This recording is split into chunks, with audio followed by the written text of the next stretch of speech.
son. Crack 'em if you got 'em. Welcome to Minnesota.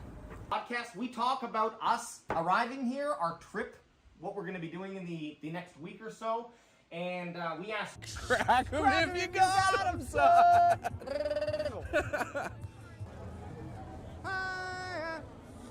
Let's go. How about them Cowboys? Crack 'em if you got 'em. Yeah! Let's go, baby.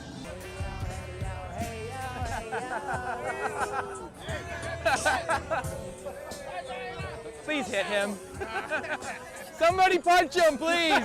Hey, you want one of these? Coors? You got a yellow belly, you knew exactly what I know, you were looking me up and down. I knew what you wanted. You want a banquet? Yes. Crack him if you got him! Jerry! Pick us up, Jerry! Jerry! We're not worthy! Cowboys can fan. Cowboys can fan. Like Canadian fan, can fan. Oh. Cowboys can't fan. Love Canada. Yeah. I'll look you up. Awesome, thanks, brother. Take care, man. And look, that's how you get subscribers. And nowadays, it's a dog-eat-dog world. It's a dog-eat-dog world. We got to go on the street to get subscribers now. I'll be like, there'll be a guy at the grocery store, and I'll hear him say something about Facebook. I'm like, oh, you do Facebook? You ever heard of CanFan? At Cowboys CanFan. Have you ever checked us out at Cowboys CanFan on any major platform? Because we're on all of them. Dude, go to tiktok.com/@CowboysCanFan. We have a channel, yeah. What's your channel? Cowboys Can Fan. I'm gonna watch that. I'm Cowboys from Puerto Rico. Can Fan. We're from Canada, yeah. Oh, okay. But yeah, it's Can Fan on his shirt there. I'm gonna watch that when I go on. Yeah, do it. You guys will be on our YouTube. Can I come all the way from Puerto Rico? Puerto Rico? Hell yeah. See, that's Son of a bitch. Let's go. We're gonna be cracking them if we got them, baby. Let's go. Not often are you gonna have the Vegas Strip shut down like this, so we're gonna take advantage of it. And we're gonna shotgun one for you, son. Crack them if you got them, son. Woo! Walking crack? Crack them if you got them, son. You got Raleigh, come on. I've never met a real Eagles fan in real life. I'm from Canada. This is my first time out of my country. Well, hey, I don't say this often, but go f yourself. Only an Eagles fan would have to promote a Giants or a different club's signage to try to get friends. Crack them if you got them, son. Crack him if you got him. Hey, he hasn't heard though. Do you know who's winning the Super Bowl next year? The Cowboys. The fucking Cowboys. Got him!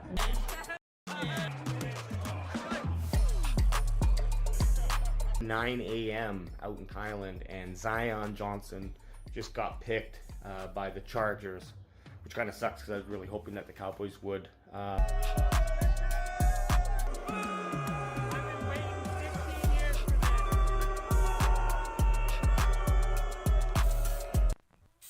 TJ Watt, taking Taco Charlton over TJ Watt is probably one of the worst. What are you doing over there? I'm stretching my neck, bro. I love it because it is literally. I actually thought you were falling asleep, man. Hey, Paul, it is 2:30 here. It's 2:30 p.m. Yeah. 2:30 p.m. No, You get, we've been drinking since 9 o'clock this morning. It is currently 2 o'clock in the afternoon. It's a long haul. And I kind of low-key hate the 10 a.m. games. Yeah. Oh yeah, definitely. For sure, on a scale of 1 to 10, if you're getting turned up on a Turpentine 10 a.m. game, guess what? You're getting drunk. Yeah. Hot dogs. Cute guys, real cute. Yeah, there you go. Yep. Crack them if you got them. Yeah! Cowboys! Cowboys! I'll scream enough for all of us, don't worry. First thing I gotta do when I get in is eat something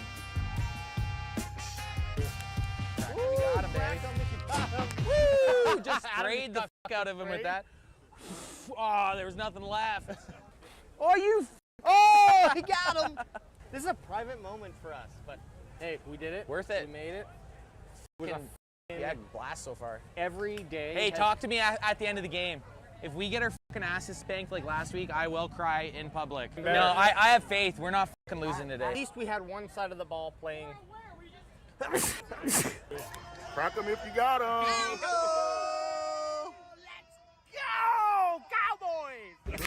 Crack him if you got him.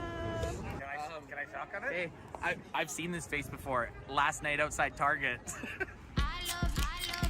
Crack 'em if you got 'em.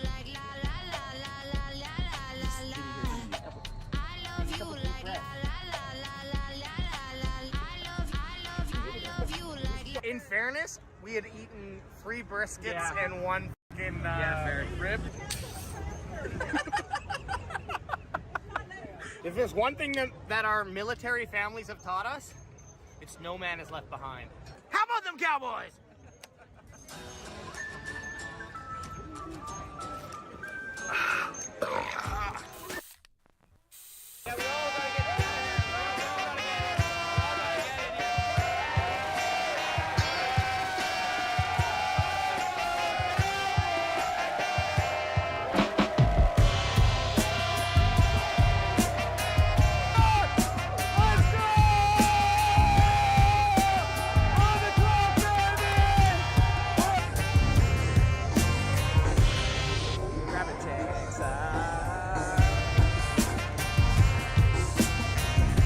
Go, baby. Let's fucking go. Who we got?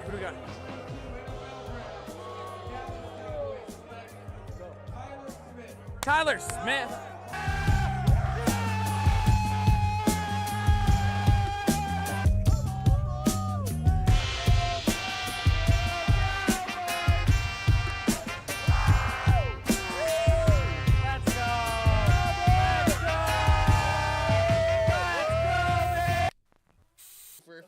I was just trying to help you out and not. Oh, okay, good.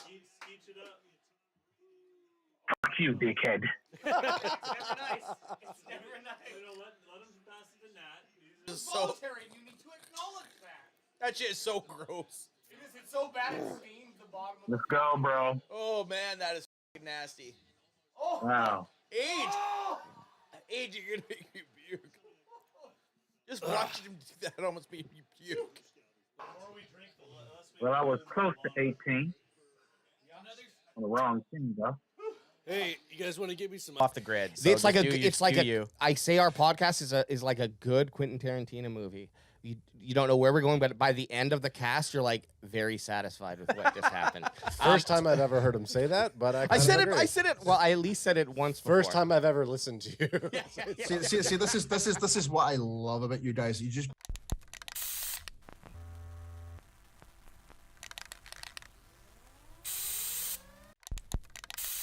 Boosh, baby. Boosh it, boosh it, boosh it, boosh it. Boosh it, boosh it, boosh it, boosh it, boosh it, boosh it, baby. Just boosh it. Boosh it. Boosh it real good. Boosh it. Boosh it real good. Boosh it. Boosh it real good. Boosh it. Crack him if you got him, son. We back. We back. We back. We chat. Yes. We chat. Yes. What's up, y'all? Man, it feels good. I thought we were maybe giving away a little hint that we're going to be starting some sort of I don't know Rap group. rap group. The three whiteys. Not yeah, and it's not a lot of rapping as much as it's just like The Moose Men from Canada. Yeah, it's just like we just one person says one thing and then the rest of us just chime into a beat. I don't know. People, it's so dumb that it just might work. It is so dumb, it just might work. Before we start anything, I would say, "What's up, chat? Crack them if you got 'em." I gotta ask. The day we haven't really talked since the drive home and the flight home from LA. We took our bye week. CanFan took their bye week. I still am not sure. Crack him if you got him. I'm still not sure if I was hung over the day after the game. I feel like it was just kind of like a half dream. Like I woke up, laid there. I remember laying in my shitty little Airbnb bed that felt like I was sleeping on a table, thinking, if I feel shitty, AJ's got to feel fucking terrible. That's what I was thinking. AJ woke up the next morning and was like, was I even at the game? Good thing we put that air tag on him. No, I woke up feeling fine. I was blacked out by first quarter, so I was sober. No. You were blacked out on the walk to the game. Sure. but by halftime is when I started to sober up. So by the time we were doing our pre, I was already kind of coming down. I was on the opposite of you. Yeah. I was good the whole game. I don't remember doing our post game in the SoFi parking lot. I don't remember it. And then we ate some In-N-Out. Boots bought us some. Shout out to Boots. He bought us some In-N-Out. Yep. And then I sobered up. I was sobered up on the drive home. We're talking Boots about on the ground. We're talking about Boots on boots on the ground. We're talking about the drive back from SoFi after that big W, George W. And but the next day I was just I don't know if I'm still not sure if I was hungover for that whole trip. Worst flight back of my life. It was short. It was only 3 hours, but it wasn't great. But we're back. We're back in studio. I missed you two fucks. It felt like it's been a lot longer than a week. Oh yeah. Well, it has been, I guess. When was the last? Well, last Tuesday we got home, but it felt way longer. Like not having anything Sunday. Oh right, and we didn't have anything Sunday, and we skipped the Wednesday. We did a complete bye week. We did a complete bye week. Yeah. Well, I think it's needed. I think it was needed. It was needed. Yeah. No, it was good. It was good. It's good. And now we're back. We're back, and we're bigger than ever. Can fans in the house, and we got some Dallas Cowboys football to talk about. All right. Well, ladies and gentlemen, on today's show, we traveled to LA to watch the Dallas Cowboys beat the Chargers inside SoFi Stadium. Smacked them out. We had a lot of fun. It was a great time. Too much fun? Question mark. You know, from what I can remember. But you know, we kind of wrapped up that discussion. So we'll be, if there's anything else, we'll talk about it. But we'll also be moving on here to discuss the bye week. As we just mentioned, we had a bye week, so we're going to talk about what happened, everything we can bring up, everything that comes to mind, how it affects the Dallas Cowboys, and are we more confident or less confident in the season moving forward into Week 8? And speaking of Week 8, the Dallas Cowboys return home after what felt like a very long bye week to me anyways, to play host to the LA Rams this Sunday at 10 a.m. What do you guys think of those 10 a.m. games? I hate them. I hate them because I'm feeling good and I'm like going to be half cut at 1 p.m. It feels like I'm doing something wrong, cracking a crackem at 9 a.m. It's like I have shame in it until I'm 2 or 3 deep. Yeah. And then when I'm hungover at 3 p.m., I'm like, what just happened in the last 6 or 7 hours? I mean, I will definitely create a big breakfast here if we want to eat pregame, which I think we should consider doing that. I don't eat breakfast. Yeah. Oh God. We're gonna have to just hold him down and feed him. Think about it. He's like, we already have Anth and I already have a side bet on the over under on if you were gonna be early or if you're gonna be rolling in game time or if it's no AJ for a bit, depending on how crazy. You have a Halloween party the night before. It's risky. No. Look, I'll be here. You'll be here. We know you'll be here. Even if, yeah. Here's the thing, and I didn't want to get into it in the intro, but you're not going to have any more problems with me boozing. And for the good or for the better or worse of the show, it's already been set in my mind. So I don't think there's been a bad. No. Moving on. I love those 10 a.m. games myself. But did you want to do a clean intro so that Anth didn't? Because Anth just started talking. No. This is fine. Intro up. I was breaking it up. Yeah, he asked us if we like the 10 a.m. games. Oh, yeah. Sorry. Hey, guess what? Wasn't paying attention anyway. I will cut that. I'll cut that out though. No. Cut it. Fucking cut it. Cut it. We will be live 1 hour before the kickoff. So subscribe if you're just listening or watching right now. Make sure you get that notification when it pops up. Turn them on, baby. Come join our live stream and play-by-play. It's uncensored, it's intoxicated, and you're not gonna hear it anywhere else. That's for sure. Yeah. And you won't be judged for morning drinks. Let's just be happy they're not playing in Germany or London and the game's at 6:30. Oh my! Granted, if that was the case, that would be a to-go-to game. Like if the Cowboys were playing, and we're going off topic here, but if the Cowboys were playing in Germany or London, I feel like Can fans going international. We're doing international. We have to do an international trip. But boosh, we're alive. And just to wrap it up, we'll also be doing, of course, NFL Power Rankings. Where the hell are the Cowboys going to be sitting? So yeah, Bold predictions, score predictions. We'll be looking at odds. So much more. Making some bets. Diving into fantasy football. And, of course, a bunch of crackems on today's show. Boosh, baby! Boosh, baby! Feels good. So where are we starting? Bye week? Like, what do you guys think? Do you guys watch any of the games? We watched a couple. Well, we recapped our Cali trip very, very well. The only one thing I do want to mention from that, which I think deserves a shout out, is Nick's Super Burger and Mexican food. Oh, the Boots is gonna fucking Boots hated it. But look, we wandered down the street. Everything was well under 2.5 stars, I would say, in like just taste. But convenience was 5-star. Dude, the day of the game, I had the super omelet. It wasn't.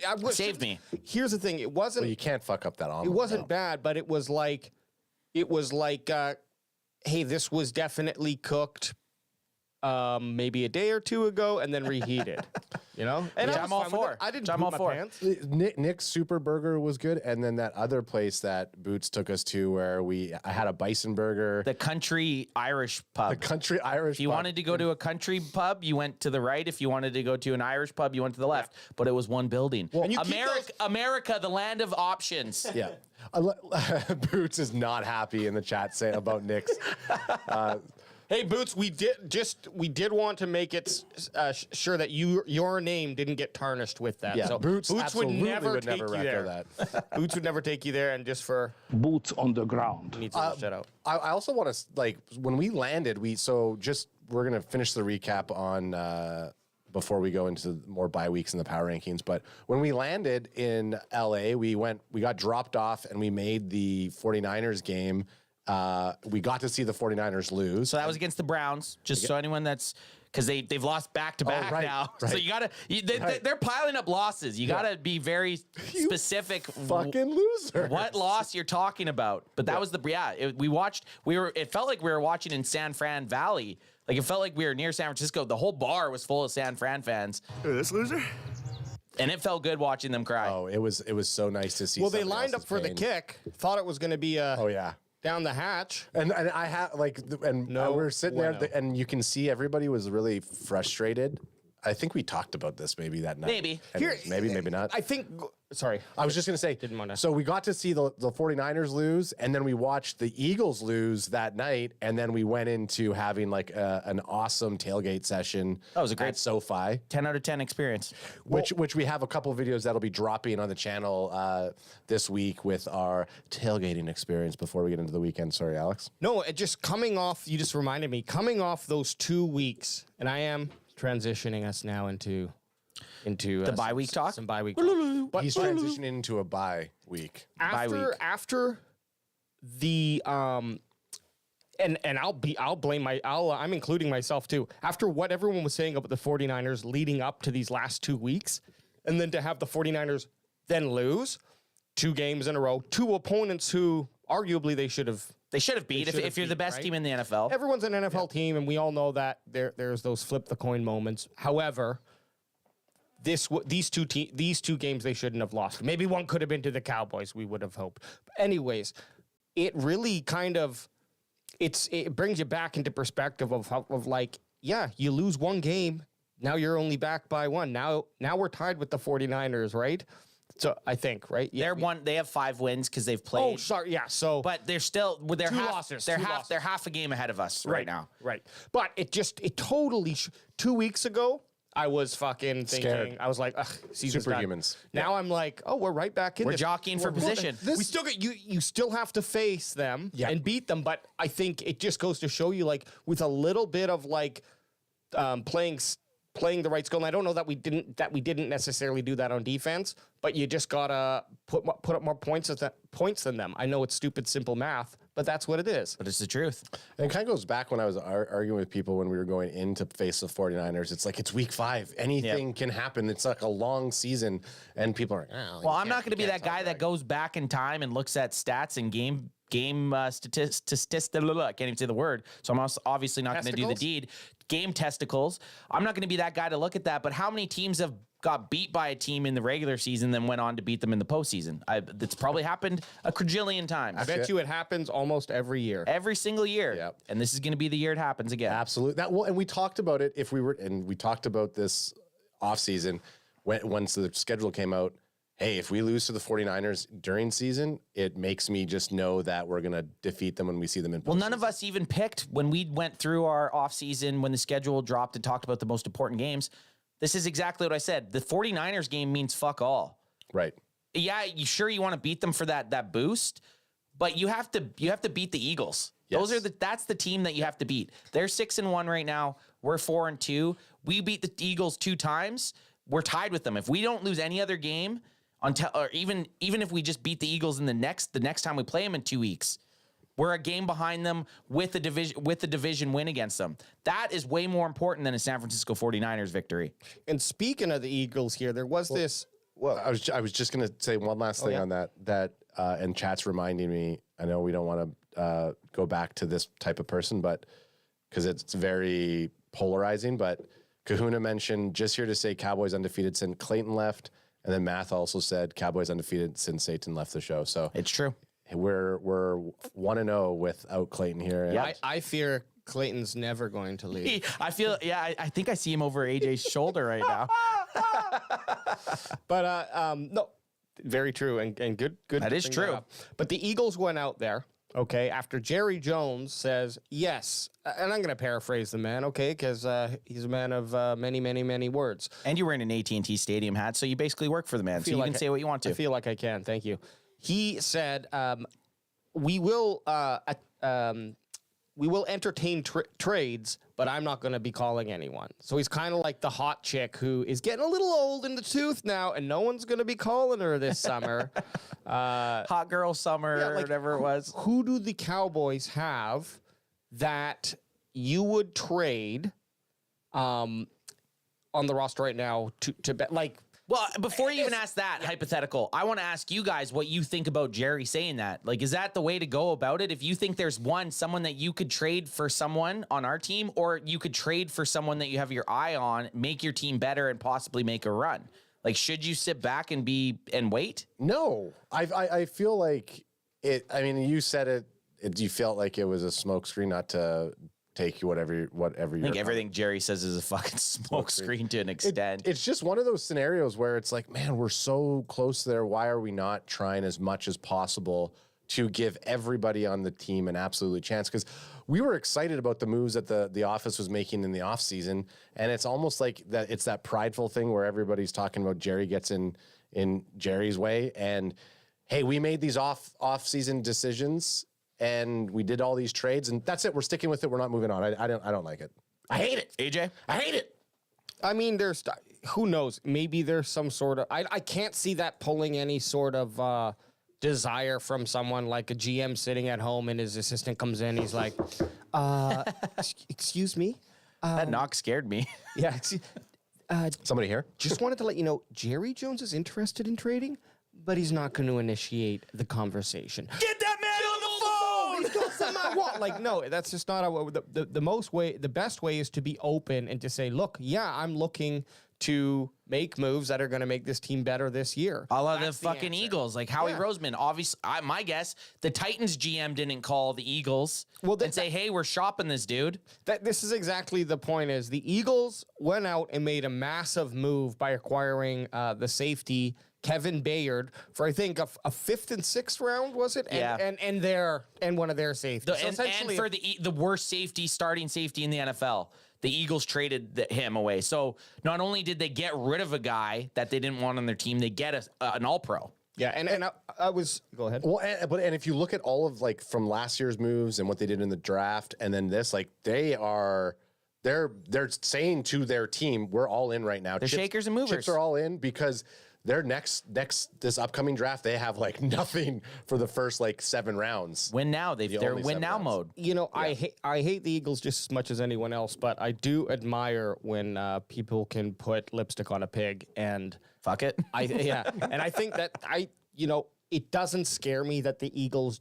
It does scare me It wouldn't scare me if I was an Eagles fan, and I would fucking hate to be an Eagles fan. And you guys would be free to punch me in the face if I was an Eagles fan. Get him a jersey. However, it wouldn't scare me, but as me, it does scare me because the Eagles, I don't think that's going to be a problem. I think they always find a way to sign their players, even when everyone was saying, "Oh, you're going to be in cap hell." They went ahead and got the majority of their team back, the pillars. And I just bet you they'll find a way to get a fucking first round draft pick somehow.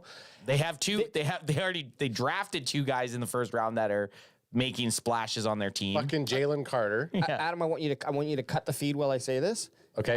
Everyone that's listening to the show right now in chat, cover your earmuffs. I'm kind of jealous of the Eagles front office. Their front office is great. I'm kind of jealous of that Eagles front office. Anyone that says anyone that says that you can't bash the Eagles front office and what they do. You can't. No. You can hate the team, but you still have to admit that they're doing a lot better than what the Cowboys front office is doing. Okay, so I feel like this is what Jerry Jones is saying to the NFL right now. Toss me one, son. From where? From the whole NFL. Toss me one. No. You what's that thing called? Where soundbite? No, you go ding and then you give someone a mint. They did in The Office. Remember that? Right. And then so Adam hits that, and I start looking around for the fucking. I screwed him up. Yeah, I have him conditioned, which is great. That's good. Ultra Cowboy says Jerry's talking. Kevin Byard is not the same player, just a name now. He's not a Pro Bowler. He was an All-Pro 2 years ago. Yeah, he has not been a Pro Bowler, an All-Pro bowler for 2 years, is what he says. And then he goes, not scared of the Eagles. So, hey, Ultra is like, I thought he was going to be the one that was going to be totally. I'm not scared of the Eagles, but I still think their front office puts them in the best position to win. Yeah, and then salute to the Cowboys, Can Fan and Cowboy Nation, Double R with a $2 super chat. Oh, shit, yeah. Woo! Appreciate that. In Canada, we call that a toonie. A toonie. Thanks for the thanks for the toonie. Thanks for the toonie. I want to thank each and every one of y'all for all you've done to your bodies. Let me roll it back to that original question that kicked this pigskin down the field, and we kind of just bibble-bobbled it. Let's pick it up. Let's try to get a touchdown each here. Who would you say, and I'm not going to asking for a player to trade with because that might be too on the spot, but go as far as you want with it. But who is, and this is more of like, because I don't know, who is available to trade and who is on the team that people would want to trade for that wouldn't hurt what we have? That comes with a lot of. So are you saying are we losing a player? Like who? Well, we don't necessarily have to lose a player, right? You can trade draft capital. Like you'll see a lot of trades like this Byard one. Sure, they traded their safety, but you'll see trades all the time that you don't necessarily have to trade a player. But because you asked and because you put it the way of who do we have to trade away, I could see a guy maybe like Michael Gallup paired with a draft pick to get a wide receiver that we think's an upgrade over Michael Gallup. Sure. You know, that's actually one that I would like. I do love Michael Gallup, but in terms of what he's done and what we need, I think trading him with the pick for a younger, faster receiver, that's a big thing that we're missing. I really don't see that speed out there. And I think we have those elements, so maybe it wouldn't be helpful. But. Well, Dak hit him right off the hands in LA. He was wide open, double coverage, perfect ball right off his hand in the end zone. Remember, I still love Gallup. Yeah, by the way, his stats from the last game was three receptions for like 10 targets or something like that. Like he got thrown the ball more than anybody else on the team. CD was what, 7 for 7? CD was 7 for 7, which is hard to do. Cooks was 3 for 3 with the TD. You know what? I'm gonna have to look at those PFF passes to see if they were catchable passes or not. So. I like Stat J. Well, I'll tell you what. I like Stat J. I'll tell you one for sure was catchable. The one that hit him right in the dick beaters. And he did this catch? And he just, it looked like, Were your hands crossed? Oh. But I don't, the thing with the question that you asked, AJ, and I just threw up Michael Gallup to answer it that way. Yep. I would rather just trade a pick and not lose a guy like Michael Gallup. I'd rather keep Michael Gallup, and I'd rather trade for possibly a linebacker or even a running back. Well, let me spin it to you then. Give me your ideal trade or give me 2. One for running back, one for linebacker. Who would you go after? What would you be willing to give? I know. Well, lead out. You got something. Well, I know. So I would love for them to put someone like King Henry, like Derrick Henry there. Be a nice upgrade. I think him and TP20. Yeah, him and TP20 would be Thunder fantastic. and lightning. Yeah, and then you have Dowdle as the third. Like that's a great. But what about Deuce Vaughn? You don't think Deuce Vaughn's good enough to be the 1,200-yard front? Sorry. Yeah, no. And then I'm just trolling a bit. Ultra brought the name up in the chat, and Patrick Surtain. That's that's what I was gonna say too. Patrick Surtain. The only reason I don't think they do that because one, Cowboys loved him. If the Broncos don't take him at, I think it was 10 in the 2021 draft, the Cowboys are taking him at 11. Which I'm glad they did. So we got Mike out because of that, but. If they could somehow get him on the team, the only reason I don't think they do that, I still believe the Broncos are in this rebuilding mode where they're going to be so shitty that they're going to get a top draft pick. Surtain's one of those types of guys that you can build a defense around, right? He's good enough that you can build a defense around. You don't trade guys like that. So ideally, yeah, Surtain would be the guy. Matching him up with Gilmore and Deron Not-So-Bland. Forget about it. That'd be great. We just paid our future star cornerback, Trevon Diggs. Yeah, he's out for this season. He's going to be back next year. That's another reason I don't think we end up pulling the trigger on Surtain. Well, when we were looking at who to put in our little lower thirds there, we put Henry and Devontae Adams. And chat's saying Devontae Adams as well. Adams would be a dream. I think Adams is a stretch. I think Derrick Henry's a stretch. I don't think either of them are coming to the Cowboys. Well, so we'll talk about these players that we asked, and I'll ask AJ this. But that was mine. So with those guys, we'll use like a guy like Ads was Henry. So I'm going to bounce Ads' answer to you, saying to get a guy like Derrick Henry, what would you be willing to part with? And we're going to say player even possibly paired with a draft pick. Okay.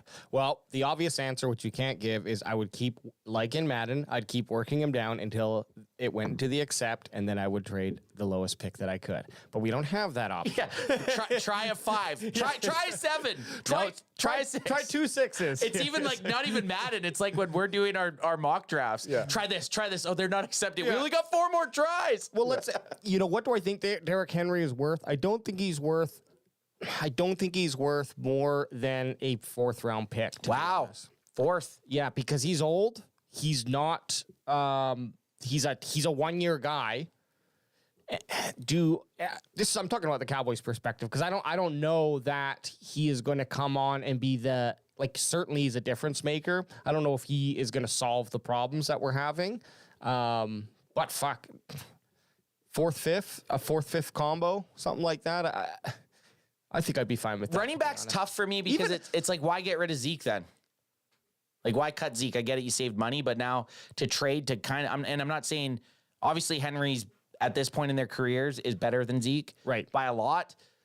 But how much better? But it would feel weird now that we just went away from Zeke to bring Henry in. And don't get me wrong, I honestly think if we could get Henry for a 3rd, I might even be okay. I might be okay with that. If we could get him for say a 2025 3rd, maybe not a 2024, but sure, a 2025 3rd, I would maybe fuck with that a little bit. But I am. If it's a win now move, I'm happy for that. I just would hate for that to be the only thing because I think it does help, but I'm not even really sure. I think a wide receiver out there who, can DA. Fuck, I don't know. Get to the place where Dak needs him to be. A person who can go to the place where Dak needs him to be and then to catch the ball. Hey guys, what about even a tight end though? Sure.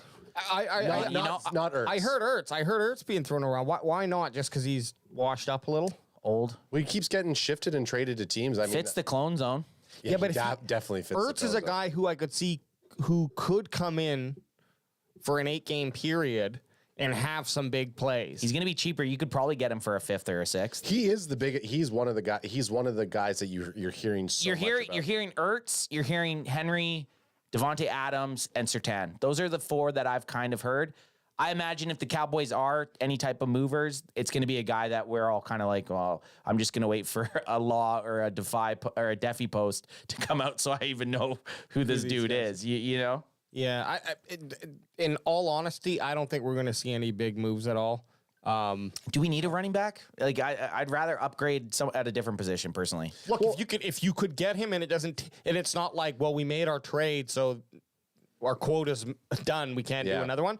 But if you could get him for like the fourth or under. Oh, a fourth. I'm saying if you could get Derrick Henry for a fourth, it's a no-brainer. But say our third is our barrier. Sure. What positional group do you think's worth going for? I wouldn't trade it if that third could go to a safety or a corner. Yeah. Okay, there you go. And then the other thought about our running backs is that I feel like if we just adjust the way that we're utilizing them and treat TP20 more like a CMC, where you're checking them down more in the flats. Don't just run them right up the gut. Don't run them up the every fucking first gut. down. I love running on first down. I do, but you're the biggest evangelist for that. Do it with some creativity. You don't have to run right there every time. Yeah, or do it the first 2 times and then change it the third time at least. Like, try to create some sort of mystery, but let Pollard hand it off to Dak at least once.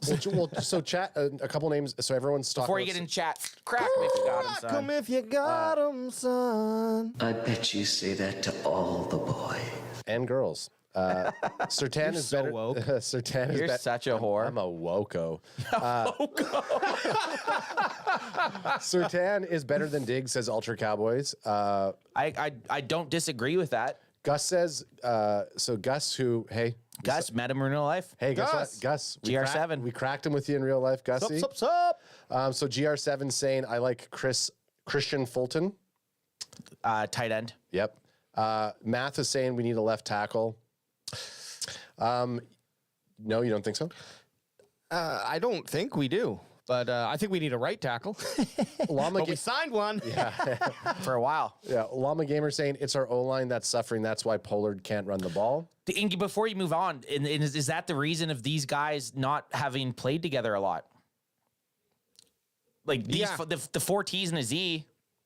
Yeah. They've only really played 2 games together in the last 2 years. And then we had the bye week. Then the bye week. Like I'm feeling better, and we're going up against a good D-line. We're gonna get into that, but we're facing a very good Rams defense. But I'd like to see this O-line get a little cohesive and play together a little bit better. But what else you got in chat there, Ad? We got Steve Chili. What up, Steve? Steven. You never get a guy of Henry or Sertan stature with nothing near a 3. You need a 2 or better and mucho money on top of that. See, I would not trade a 2 for. I would for Sertan 100%. Yeah, for Sertan, he's young enough, but not Henry, not DH. And then Ultra. I mean, Ultra's going off. Oh, Fulton.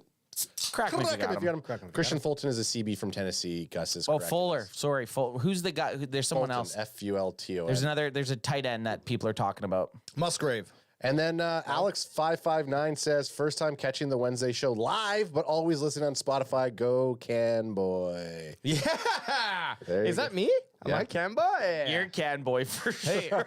Alex, we appreciate it. From one Alex to another. From one Can Boy to another. From one Can Boy to another. Yeah. Anyway, so what do we got there, WayJ?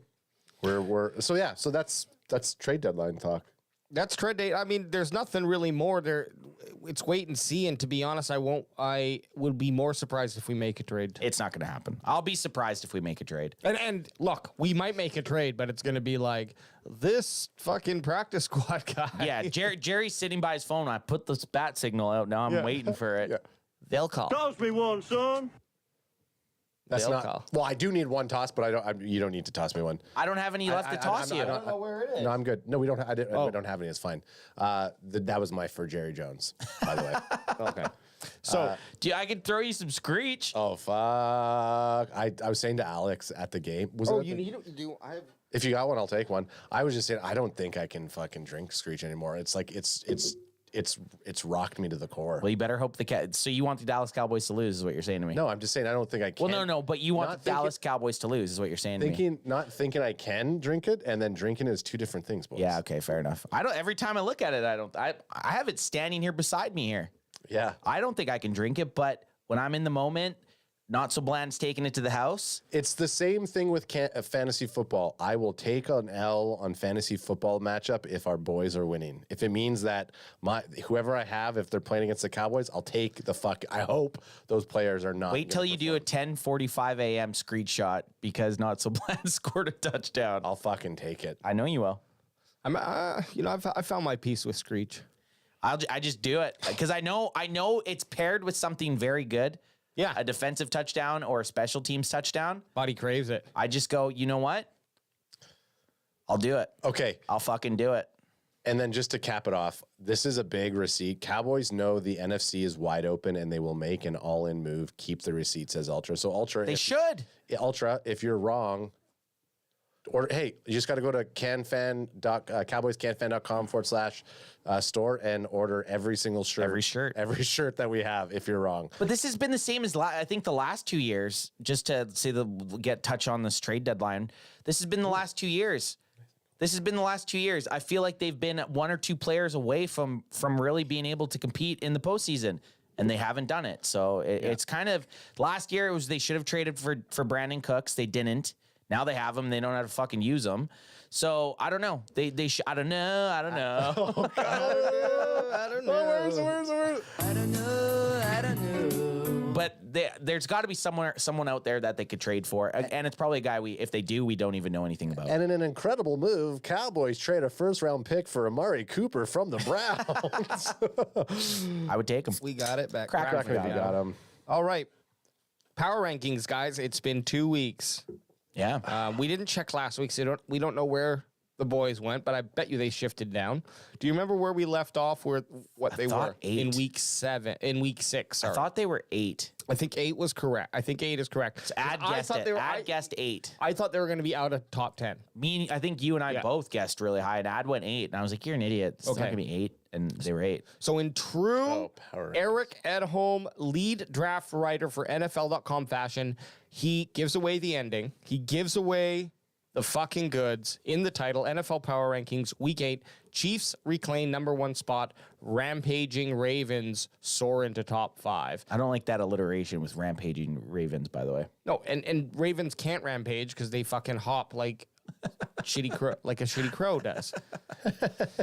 Don't tell a crow I said that. He'll They're just remember. big, ugly crows. Yeah. Okay, so we already know number 1. Chiefs are number 1. Well, we got to guess. Oh, yeah, we got to guess. Oh, yeah. Scroll it down. So I think they were 8 last time we looked. I agree. 6. I was looking this morning at. You fucking looked. No. I was looking at just the overall not rankings, but power rankings. No, AFC, NFC, and standings. Standings. Fucking thank you. I got you, boo. Thank you, boo. So absolutely, Chiefs are going to be number 1. Ravens are going to be up, I think. The top 5, would you say? Within the top 5. Okay, so you got the title down. Oh, I didn't. Sorry. What the fuck do you do when I sit here and talk? I threw that at him, and then he's like, "Yeah." I thought he was just bouncing it off me. Literally, I'm looking at. You're reading the title we just read. Okay, here.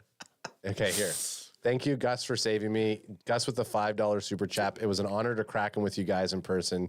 You guys truly are some badass dudes. Crack them. Crack them. If you motherfucking got them. Crack them if you got them, son. Appreciate it, Gus. GR7. Guys, you know I have a lot going on here. Okay.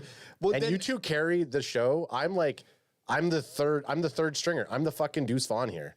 So give your boy a break sometimes. I make mistakes. Chiefs are 1 and Ravens are top 5. I'm only saying it because it's the title of the fucking article. It was funny. When I said, you were like, Chiefs are probably 1, and then I was like, and the Ravens are top 5. You're like, Ravens are probably top 5. Like, he went for it. It was, it could have been a nice, funny bit, but it was actually. It would have been a great bit. Guess what? It was real life. It was real life. Okay. So guess what? Fuck it. Cowboys are out of the top 10. Yeah. They went down after winning and then being on a bye week. They dropped spots. Okay. Or give us a number. You said out of the top 10. You got 11 then? 9. That's in the top 10. We're number 9. Okay. I said 6, AJ. I'm not even giving a reason. They're not going to be 8th. They're going to move up. We didn't look at last week. Ooh, if the Ravens top 5, I'm sticking with 6. Adds at 9. 69. I'm going to go 7. 6, 7.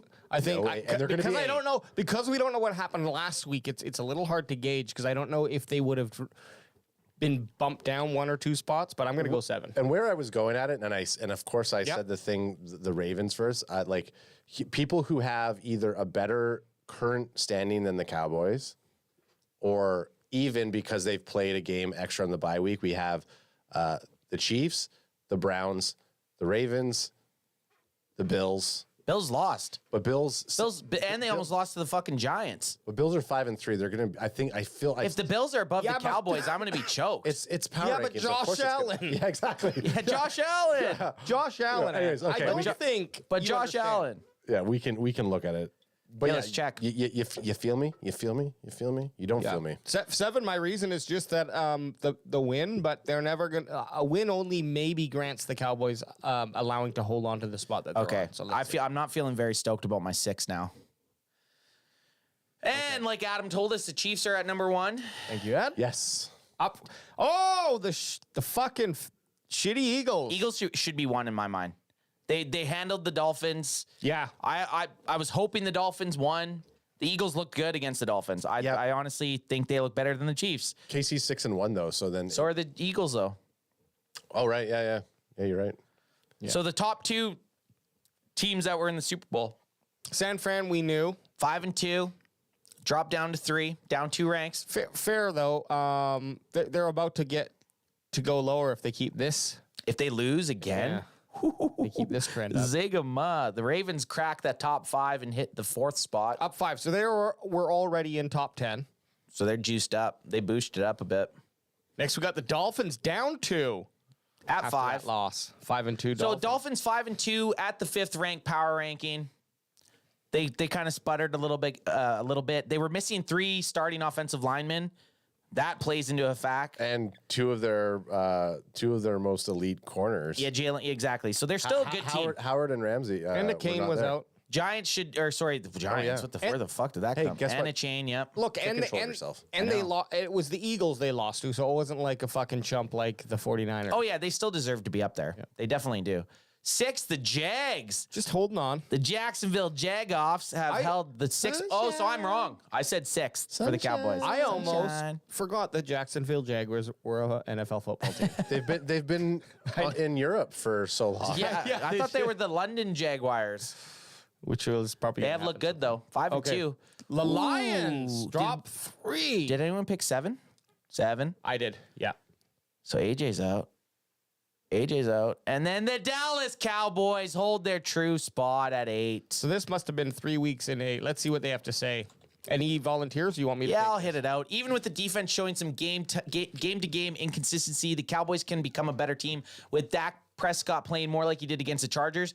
I'm just going to touch on that. Him rolling out, him with that big rushing touchdown. I like to see when Dak moves the ball with his legs. I liked it when he did it against Tampa Bay in the postseason last year. I liked when he did it on Monday night against the Chargers.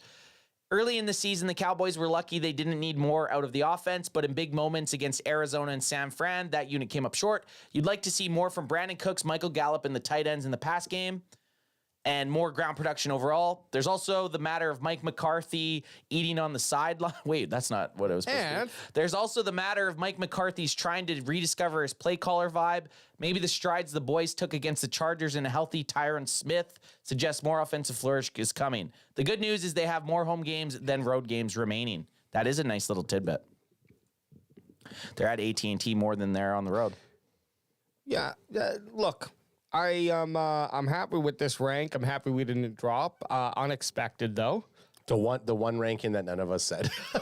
What did we get? 6, 7, 9? 6, 7, 9. Well, and then you joked about being 8? Yeah. And then Steve Chili spoiled it in chat that they were 8. I didn't say anything to you boys. Good not it's spoil. fine. Good not spoiler. Once we're rolling through, then it's fine to get spoiled. Just while we're guessing. Here's at the end of the day, it's really not that unfair, I don't think. I think it's fair. Yeah. Considering after our loss to San Fran, I was like, get them out of the top 10. Yeah. Fuck it, are they even in the top 20? Let's round out the 10 here.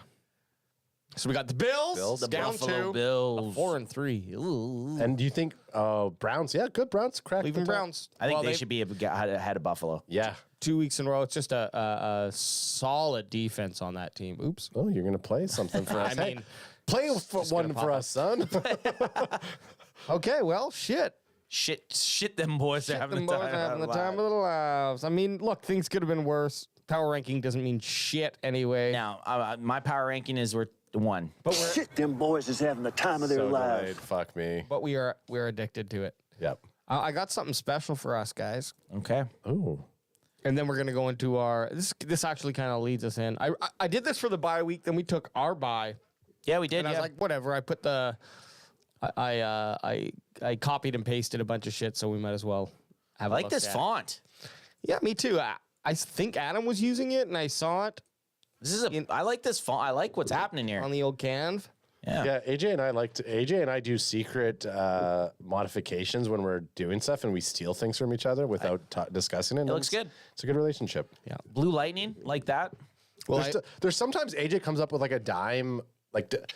Not saying that you do shitty designs. I know I don't do good designs. He'll be the first to be like, I'm not a designer. But then sometimes he'll come out with something like, damn, that's fire. I'm gonna take it. Or it's like, hey, this could be used. This could be used for something. You could do something with this. Yeah, just finger it a little. Wait, are we gonna pay someone on whatever Fiverr.com to do it? Fuck no. No. Okay. No. Well, here's our boy, numero uno, round one, Mozzie Smith. Who I'll say, CanFan was when it happened, we got convinced that it was a good pick after. At the time, none of us were happy about it. Not saying it's a bad pick, but we weren't happy with it. We saw other talent on the board that we would have went with. We got told that this was a good pick, and it still has time to be a good pick. It does, but in hindsight, wouldn't you rather have had Addison? I think he was still available. No, Addison was gone. No, he was gone. Addison was gone. But already. anyways, one of these wide receivers, Puka Nakua, just someone who would have, who's out there playing now and is like making a difference for their team now. Again, I agree. Mozzie Smith may or may not be a bust pick. I just think the decision even if at the end of the day it makes the team better in 3 years because he's on it. What's the team going to look like in 3 years? Number one, and this is the year that I thought everything was coming together that we had to make the push for it. So I would have much rather a lower quality player in 3 years for that higher return right now. Well, we talked about this. Round one on this team, your first overall pick has to be a contributor. He has not been a contributor. So blah blah blah blah blah. He now, if we just look at his stats here, you can see his total snaps. And so that San Francisco game, he actually played his most snaps in that rush defensive position. Let me zoom in. You know why, though, AJ, right? Zoom in. You know why he played his most, though, right? Why? Because by the fourth quarter, the game was done. Okay, fair. So they put a bunch of guys in at the end of the game just to see what they would do. But otherwise, you could see that his average, he's otherwise getting, a top of 18, 17 total plays, snaps. And even still, what I was pointing out there, Anthony, is even with his 22 total plays, even let's say that was at the end of the game, and look at his defensive and rush defensive numbers. It's scary to look at. Blood red. You got to go to the doctors, my dude. He has a very low rank on his defense and overall defense and his rush defensive. He's done decently on his pass rush, but his rush defense, which is what we were sold on him to come in here and do for us, has been abysmal. You need to go see the doctor. There's something up right with your P. Well, his average is 34.7 for the season. That's not great for run defense. Okay, No. Ultra is saying the Mozzie was a 2024 pick. And he's saying for next year, he's a pick for next year. He's following up when saying the whole draft class was a 2024. Cowboys have that luxury. Well, especially for the one guy that would be starting, Overshown, who I'm sure we're going to get into. Oh, God. He's now a 2024 pick. Yeah, he Overshown definitely would have been a very big compliment to this team. However, sorry, I'm not going to skip it. I'll bring up the Overshown thing. I was going to say, I'll just wait because you're gonna have. You know what's happening. You know what's happening. Well, you know what? Let's just because this is a surprise. Let's give us a grade. Let's all give a grade on Mozzie so far. I have to say, what's it when you don't make enough classes in school and they fail? No, they can't grade you. I don't know. I didn't miss enough classes. He's non-participation. Non-participant? I can't grade him because you don't have enough. First of all, number one, I can't grade defensive linemen anyway. Okay, but number two, I go for the big things, and I notice Hankins out there. I just don't even know when Mozzie Smith is on the field, so that's a problem. I think so. That's a problem. The fact that Osa's out there because Osa's doing shit. Yeah, they play the same shit. That's the issue. That's your grade right there. You don't hear anything about him. You don't see any replays. It's because he's getting washed the fuck out. He's getting taken out of the play every single time he's out there. That's a bad thing for our nose tackle. He needs to be clogging it up because Chris Collinsworth would be telling you if he was in there clogging it up. What's your grade? F's? F's all around? I'm going C minus. C minus. I'm going C minus because there's not enough. That's 6 games for a rookie. Hey. That's unfair to to completely go. But his first 6 games, and I'm just saying his first 6 games have been a C minus for me. Yeah, and it's roughly halfway through the semester or the year here at CanFan High. You still got time to turn it around, Mozzie Smith, but you really need to start studying. And I'm gonna get backwards on my chair when I talk to him. Like a cool teacher. Yeah, okay, Moz, you just really got to put that time in, man. Dude. You're like, I don't know the actor's name. It's Bill Burr's new movie. He's directed it. It's Old Dads. It's on Netflix. And there's the one friend, and he's like trying to relate to all the young. Okay, I got to watch that movie. Yeah. We watched a bit of it, and it was pretty funny. Ooh, AJ. Whoa, a little behind the scenes. Hey, shit, the magic. The magic is spoiled. Good thing there was no wieners. There we go. Yeah, okay. Just a big, just a shriveled mushroom. AJ trying to check himself out in the mirror for for WebMD or something like that. Just holding his sack up. Now, as bad as our round 1 pick has been, our round 2 pick has been even more undesirable. Negative boosh. I was really looking forward to what Luke Schoonmaker could do. And I'm not going to talk dog shit about him because perhaps he's coming in there and his pass block numbers actually looks pretty damn good. His pass block numbers look very good. Okay, overall, but he's had a nice chunk of games, week 2 through 5, where he was blocking really respectably, okay? So let's assume that trend's going to continue. That's going to be fine. Did you want to draft a blocking tight end in round 2? And did that just mean that they thought so highly of what Ferguson can do? And he's had some pretty big boom games, so I can't take that away from him. I don't think that's incorrect. But is that worth your round 2 pick? I don't know. The Cowboys fell in love with his attributes, his physical attributes. Is catching something that could come later on? Yeah, it is. But again, we didn't re-sign Dalton Schultz in the offseason. We had 2 guys that we thought could step in and carry in Hendershot and Ferguson, but I expected Schoonmaker to be right in there battling for snaps. He has 1 catch for 1 reception for 1 yard for a touchdown in 6 games. Hey, at least he's a hundo. At least he's got on every catch he has a touchdown but still I wanted more. I expected more. Again, 6 games into his rookie season. It's hard to tell, but again, I got to go F. I got to go F. Wow, it's a schooner. I'm leading out with an F.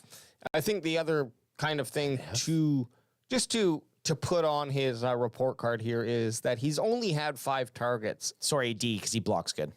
Yeah, okay, good. Thank you.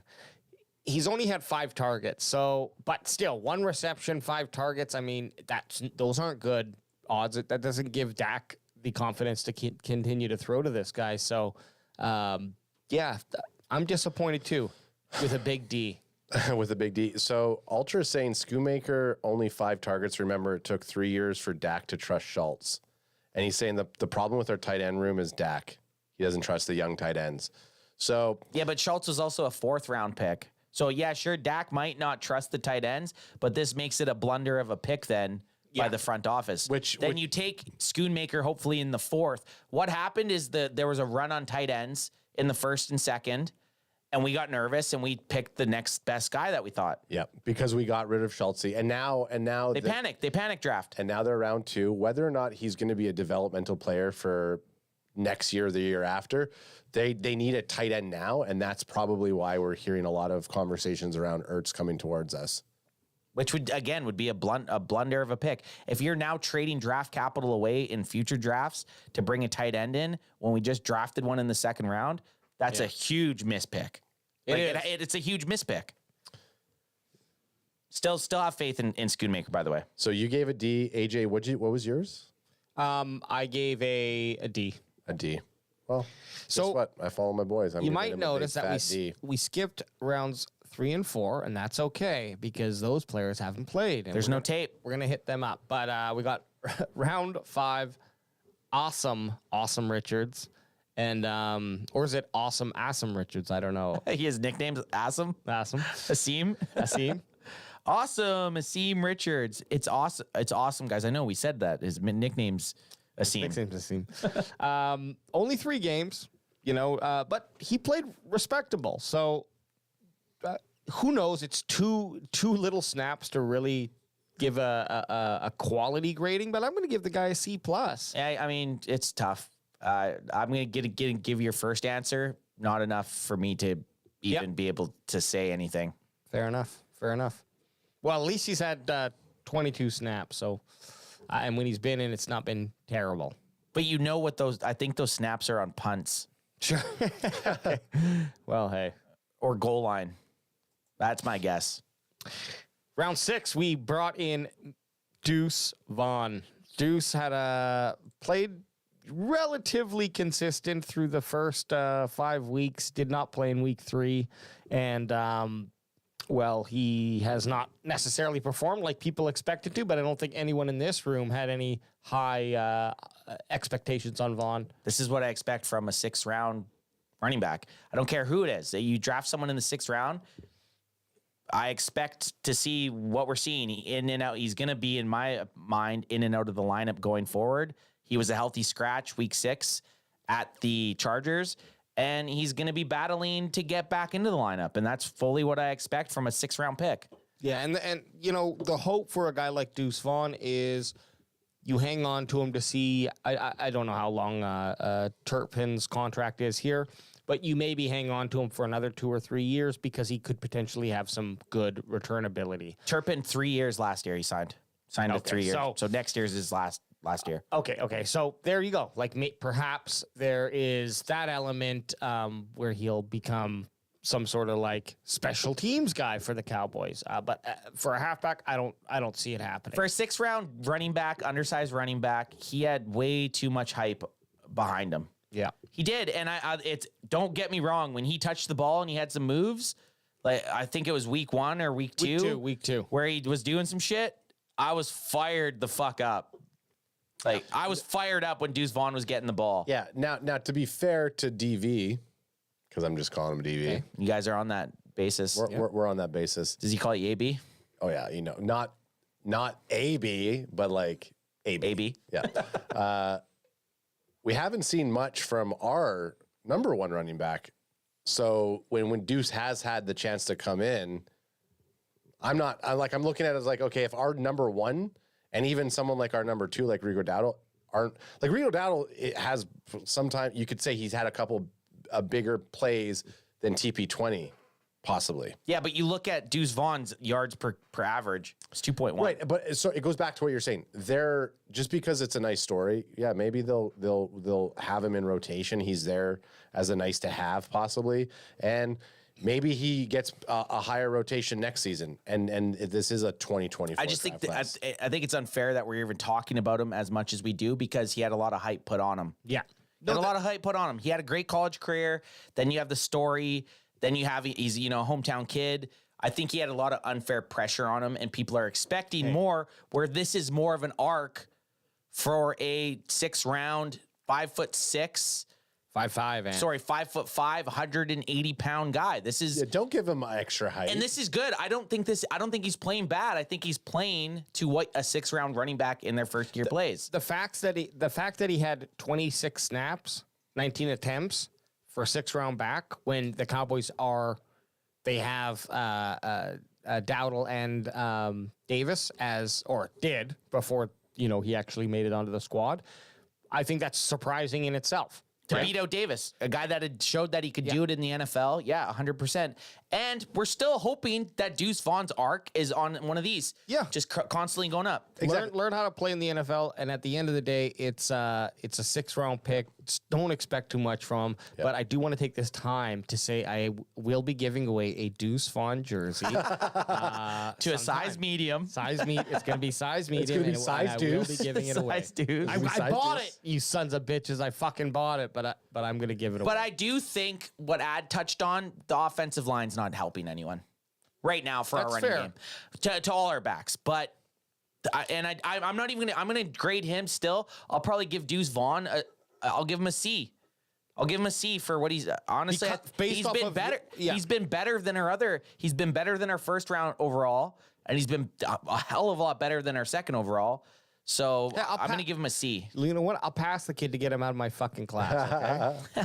Well, it's just it's with all of these players that we're looking at. It's so hard. There's so much pressure on rookies to show up. You're not going to always get a Tyler Smith who comes out and has a fairly solid first season. Yeah, but that's the difference is around 1 and around 6. Yes, 100%. Yes, definitely. Yeah, definitely. That's why the Mozzie Smith pick, regardless if we grabbed him in round 1. Regardless if Ultra's saying that he's a 2024 pick, now, it's a round 1. We want the fucking W. Are the Eagles saying, oh yeah, Jalen Carter's a next year? Sure, he's a 10th overall pick, but I'm sure we could go through a bunch of guys that got picked later on that are doing all the wide receivers. Joey Porter Jr., who I thought we should have taken at 26. Is picking off Odell Beckham when Odell Beckham's getting passes the end zone. If our 1st round if Mozzie Smith had an interception or a fumble recovery right now, it's looking, he just hasn't done anything. I haven't even seen him make a tackle. So it's hard to be excited about it, but it's still early. Yeah. Even if we heard this on the announcer a couple times, and Mozzie Smith stops him before just to hear him being called out on a big play when he's on the field. So, in fairness, we are listening to ourselves more than we're listening to the definitely. We definitely are. I don't think I've ever listened to the broadcast. So I'll watch the replay of the game and I'll hear quips of whoever's announcing. Yeah. And that's do they mention us? Yeah, there's the Canfan boys. Oh, they're having a good time. They're having a blast. Oh, what's Deuce Vaughn, you guys didn't give him a grade though. I gave him a C. You guys gave him a nothing. I said you just said pass I said C to get him out of my fucking. Oh, class. You did say C, then add. You didn't give a C. Well, I didn't say, but yeah, I'll give him that.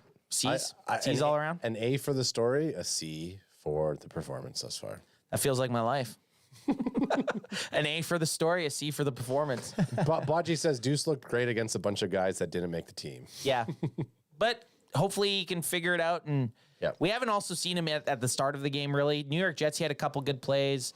We'll see what happens. Yep. His story's still out there. Same with Mozzie Smith. Same with Awesome Richards. Same with Schoonmaker. It's still a long season. And you know what? If any of those motherfuckers makes a big play in the postseason, who cares what we're saying? Absolutely. During the bye week before week 8. Yeah, Mozzie Smith, make a tackle, sack Brock Purdy in the postseason and cause a fumble. I don't give a fuck what you did in the prior games. Like the dude from Hard Knocks who barely made the Jets team, and then he gets the winning touchdown for them. It's like that's all we care. Exactly. Schoonmaker has a touchdown. I'm going back. Scooney's got a fucking 2nd round A for me. He's got exactly. Hey, this is mid. We're swayable. Can't swayable. I'm swayable, baby. I'm swayable. Look, we're just halfway through the year. We're not telling these kids, pack your bags and fucking hit the bus. We're saying, look, this is where you are right now. We'll revisit this report card come end of season. This is midterm, baby. This is midterm. Going into the postseason, hopefully. Yes, exactly. And hopefully you're still got A's. And here's our boy. Baby. It's what we Here's our boys. That's what we do. These boys have not played lots. This is the whatever you said. I can't even. You couldn't say what you were trying to say, and now I can't say what I know. What we're trying to say is we haven't seen enough effort. The only thing coming in my head is do not resuscitate. I know that's not it. No. Are they dying? Is he down? Are they dying? I want to resuscitate all these guys. So we had round 3. DeMarvian Overshone. My favorite, who we're all stoked about. I think the guy's going to be something very special. Really excited for him to hit the field. A huge hole and probably a big wrench in the plans of Dan Quinn. However, this is the NFL. Expect the unexpected, and you got to move on. You gotta adapt. Round 4, we had Junior or Viliami Fiocco, who we're all excited about also. Yeah, and he just hasn't played. I think he's had a couple games where he's been undressed, healthy scratch. Round 6, Eric Scott Jr., cornerback, and round 7, Jalen Brooks, wide receiver. 6 and 7 both had fire training camps. Yeah. Hey, we were there. Just haven't heard much since. Yeah. So out of those 4 players, for me, actually, you know what? All of them I was interested in seeing them in, and I was a little surprised that Eric Scott Jr. didn't make a move to see the field a little bit more. Maybe perhaps they did. No, I don't think that any of these guys played in the last game, Chargers. So, do we see any of them on the field moving forward, or is there a reason they're all not playing? I mean, obviously, Overshown, his leg is broken. He gone. The thing with Fiocco, Brooks, there's so much depth at those positions, which guys that are better than them. You got to think, who are you taking off the field to put Fiocco in for? And you can't name a guy. And then even Jalen Brooks, sure, our wide receivers haven't been much yet, but they're still better than what Brooks has been able to show the coaches. And you're just not going to take Gallup off the field. No, Gallup's still open, and he's still out there. He's still taking pressure off certain guys. He just needs to, that touchdown catch. He catches that against the Chargers, sorry. And we're not even talking about Gallup, right? So he's just got to get that mental drop out of his head. He's got to get at least 50% catch rate. Ultra made a comment about Deuce was great in Little Giants, the movie. Well, Michael Gallup is more like the wide receiver on the Little Giants who can't catch the ball unless he has the quarterback throwing toilet paper to him. That's not true, but that's where that comes from. I'm expecting a big game from Gallup coming forward. Yep, we all are. But I don't think we're going to see much from any of these guys going forward. Well, obviously, Overshown would be seeing a lot of action right now. The one person that I was going to bring up that I thought, we didn't talk about him on the list there, is that you have a guy like Overshown on the field, or if Overshown was out there, we probably wouldn't be necessarily seeing the action from Marquez Bell the way we are. And he's been one of those players who's been really popping off. That's true. So good point. You get someone like Overshown, and now all of a sudden it's like, whoa, Bell is this dog. And now when Overshown comes back, it's like it's a complete 180 in terms of what it was before. Well, then you can take J-Ron off the field. Hey, if Bell is showing that he is a good football player, he could, play more at safety. We don't need to, or even there's room at linebacker even with Overshown. So. Let's say, we're just bringing this up because Ad makes a good point about it. J-Ron's contract's up next year. He's probably not going to be back. You'll see a guy like Bell or a guy like Overshown in his position. Yeah, going forward. In 2024. All higher grade than Boss Man Fat ever was, says Gus. Oh, definitely. Definitely. Boss Man Fat, I actually should crack. Actually, let me get that in there. Crack him if you got him. Crack him if you got him, son. Double cracks. You've just been double cracked. You've just been double cracked. And Boss Man Fat, hey, Boots got his autograph before he was traded away. He did. It was funny because as we were boots on the ground. As we were driving to training camp, Boots made the joke, I want everyone's autograph except Boss Man Fat's. And one of the only autographs he got was Boss Man. But he did get Scoonies.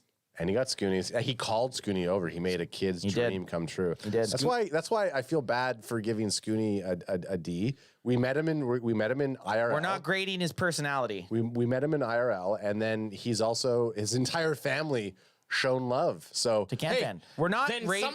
Someone get in his head and tell him to fucking start getting figure it the fuck out, dude. Yeah. No, look. If you're on the Cowboys, we got nothing but love for you. But if you fucking hurt us, like Schultz did. Oh man, I was watching Schultz today. This is a little just off the rails a bit before we get into the game preview. I was watching Schultz channel. He has this blocked on the CanFan, but on my personal IG, he had his video pop up, and it's him describing his gaming setup. Oh my god! All right, so I rock this. It's and he's talking. I'm like, "Fuck, you're such a nerd, dude." Fucking kill me. That's all I was thinking the whole time. The setup's dope. The setup's sweet. It's probably like, okay, so I have 2 Intel Celeron processors here. I think he said Intel. I have 2 NVIDIA GTX 3550s. I got a water cooling system here. You sound just as dorky as he does. Yeah, that's right. Saying it. Hey, Sponsored by Intel.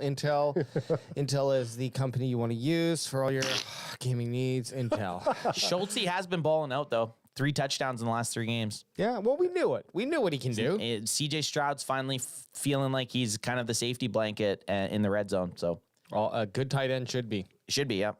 Fuck you, Schulte. Game preview.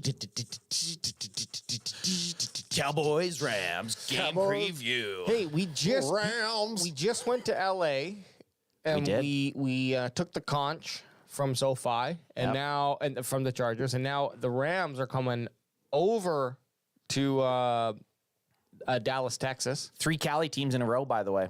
San Fran, Chargers, Rams. Shit. We called it the West Coast hustle as well. The West Coast fucking trifecta, baby. Too bad we lost the first game. We got to go 2-1 against the LA and against these Los Angeles. Got to.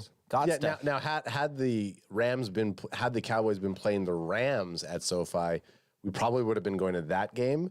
However, the ticket prices probably would have been double what we got them for. Yeah, because there's actually SoFi. Well, I'm going to say SoFi, LA County is Cowboys Nation. Oh yeah, 100 fucking %. Well, but it probably would have been a closer spread if the Cowboys were playing the Rams. I feel like what we didn't talk about in our LA recap was that if Cowboys are playing at SoFi Stadium, we got to go. We're going. The amount of people that randomly stopped us to say that they follow our show, say what's up, and just the tailgating setup that you have there, it's almost like, well, now we're at 3 games a year. It felt like a home game. It did. Yeah, now we're at 3 games a year. Okay, game preview: Cowboys versus Rams. So 4-2 Cowboys versus the 3-4 LA Rams. We're going to have a quick little look ski here at their at the last couple games. Everyone knows how the Cowboys have been.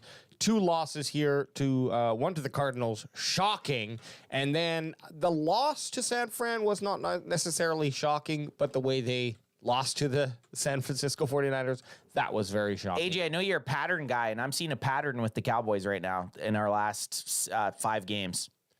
Right. Win, loss, win, loss, win. Can we break that pattern? Yeah, well, we definitely need to. I'm seeing this pattern: win, win, loss, win, win. Okay, you're seeing the opposite. I don't know. Okay, mirror it. I'd rather mirror the whole season than nitpick the last 5 games. Okay, I like that. And then on for the Chargers, they also lost to San Fran, a much better showing than us. Only lost by 7, 30-23. Then they lost to the Bengals the following week in Week 3, 19-16, a very close game. Then they lost Week 5 to the Eagles. Damn, 2 guys that we want to beat. 23-14. And then they lost to the Steelers. Probably the most embarrassing one, 24-17, and that was just last week. All the teams they've played are good, though, except the Cardinals that beat us. Yeah. Well, they kept they're battle tested. They kept it respectable. Maybe the Eagles game got a little out of hand, but it was still only down by 2 scores. So they lost to the Bengals, though. Yeah, well, the Bengals are still a decent team. Yeah, but they've been struggling. Joey Burrows? Joe Burrow. He looks like Kevin McAllister. Joey B. Joey B. You put out a comparison, Stafford and Prescott here, and Stafford definitely has the better yards and passing metrics. But when we look at their touchdowns and interception ratio, it's very close. Okay, very close. The rushing leaders here, Kyron or whatever it is, Kyron Williams for Los Angeles Rams, out on injury reserve. So that's he's good not for us, guys. I know it's bad for the bandwagon boys, but that's good for us. Hey, again, I know when it's fantasy football week, it doesn't count. It don't matter. No, and look, and we have Puka as well. It's good that he's out, but they have Foreman. We'll get to that in a second here. But the rushing back that is replacing him ain't a chump. Schlub. Pollard here, though. I mean, look, very similar numbers in terms of carries, but he's underwhelming when you compare to what Williams did. He hasn't been able to get to that second level. Has not. Tony Pollard is, and he's usually that's where he makes his milk. Is that? That's where he milks that. Is that where he milks that money? That's where he milks the McCarthy. That's where he milks the McCarthy. Tony Pollard in that when he gets through that line through that front seven, that's where he makes his money, and he hasn't been able to. And then finally, we got Puka Nacua, who was off to one of the hottest, or if not the hottest start for a rookie the first 4 weeks, has cooled it down a little with the return of Cooper Kupp. But that's not a good thing because Cooper Kupp is a beast. And Puka Nacua, a lot of people thought, he was going to start losing touches, which he absolutely did. But I think the second game back with Kupp, Stafford found a much more comfortable balance between these two guys. It's going to be a little deadly. Then we have CeeDee Lamb, who, his numbers, again, when compared, are underwhelming. That 34 receptions is just not, it's no bueno. It's trash. Not when we're looking at week 8. Yes. He needs more receptions. Oh, I hate that you just said. I was like, oh yeah, there's still a long season. When you say week 8, it's like, what? Where the fuck? We're already through by. We're almost halfway through. That's so depressing. Going off on that, but if we look at, yes, Cooper Kupp. The thing that scares me the most is like last season we when we played them, we ultimately shut the. He did have that one big touchdown. Kupp had a very big touchdown against Trevon Diggs. That was about it. But it was like a 60 or 70-yard touchdown. But it was limiting. So it does scare me this year that we do have Puka and Kupp, and we don't have Diggs and Gilly. However, Not So Bland has been stepping the fuck up. So yes, he has. It kind of rebalances me. My pH levels are balanced. It's going to be exciting. That's going to be an exciting battle. They're balanced out. But let's get into the fun facts. First of all, we'll just zoom in here. The kind of win. The people are calling for a dominant win. I shouldn't say a dominant win. The people are dominantly saying the Cowboys are going to win this game almost 70%. Always makes me a bit nervous. Always makes me a bit nervous, too. Offense for the Cowboys, though, after week 7, going into week 8. Overall, they're 9th. Their offense is ranked 14th. Actually went up, even without them playing, interestingly. Defense is tied for 2nd, and special teams actually dropped to 5th because of that fucking punt. And the sorry. You're right. That muff punt was, and that's Jalen Tolbert. Jalen Tolbert's fault there. But the defense tied 2nd. The game against the Chargers, the defense only let 17 points. So the defense is still holding their own sans the San Fran game. Sans the San Fran game? San Francisco? San Francisco's game. Now we zoom over here to LA. They're ranked 13th overall, PFF rankings. Offense is 7th. Defense is 24th. And special teams is 18th. But keep in mind that offense rank is sans Cooper Kupp for... but it's still good. 7th. Their offense is still very good. The takeaway from us seeing the Cowboys ranks and the LA Rams ranks, our offense versus their defense, we should finally be able to get something going. Sure, we're only 14th, but they're 24th. If our offense still has those red zone woos or has the issues running the ball or getting CeeDee Lamb the ball, it might be time to start thinking, oh man, this Texas toast or coast. Mike McCarthy literally thought it was toast and just buttered it up. That's not what I thought. I thought Coast meant toast, so I ate it. So he was having toast when he was drawing up his playbook. Guys, these Mike McCarthy fat jokes. What are we doing here? They're funny every time. It's funny every time. It can be also mean. That's a Woko mean. And we can go over the power rankings. Which I don't know if I might have put those on the wrong side. It doesn't matter. Let's look at Dak. What I want to look at is just the fantasy football estimations here, because it's a good indicator. It is. As to what they actually will perform. These guys put a lot of effort into crunching numbers, and I'm an anal man. I like analytics. Okay. Excuse me. But taking or receiving? Do you like taking or receiving analytics? I will take the. I want to take them. He likes to receive analytics. No, he likes to receive analytics. Oh, gotcha. Analytics. Dak here looking to have a pretty good passing game. They're expecting him to throw 35 times and to make 274 yards. His chance for 300 yards, 40%. Which seems, I don't know if he's even thrown for 300 yards this season. So that's actually a kind of, I find that a little bit high, but it's probably also putting into factor you're going against the 24th ranked defense. Absolutely. And TP20, they expect him to get 83 yards. Chance for 100 yards, 32%. I mean, it's more reasonable. CeeDee Lamb expected to get 74 yards and a chance for 122%. See, I think that one's bullshit for me. You think more? I think he's definitely. I think CeeDee Lamb definitely has a better chance of getting 100 yards and 22%. You give me over under 74 yards, over. Definitely. Honey, all day, baby. Honey pea. Going over to the Rams. Remy. Stafford's actually set to have a lower game of yards, 36 for 253 yards, 31% for 300 yards. Zach Evans, who isn't necessarily... He's stepping up for them. Is he? Okay. Well, Williams is out. Right. And there was another guy who's out too. You said but you were saying Foreman.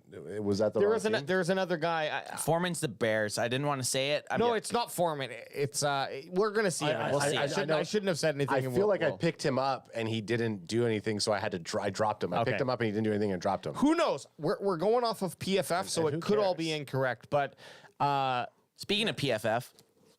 He's taking a... Oh, you're going to take a little quick PSS? A PISS? It's all right. We'll just rush through this. No, don't have to rush. Hey, now that Ant's gone, it's just us here. Like, this is how the show should be.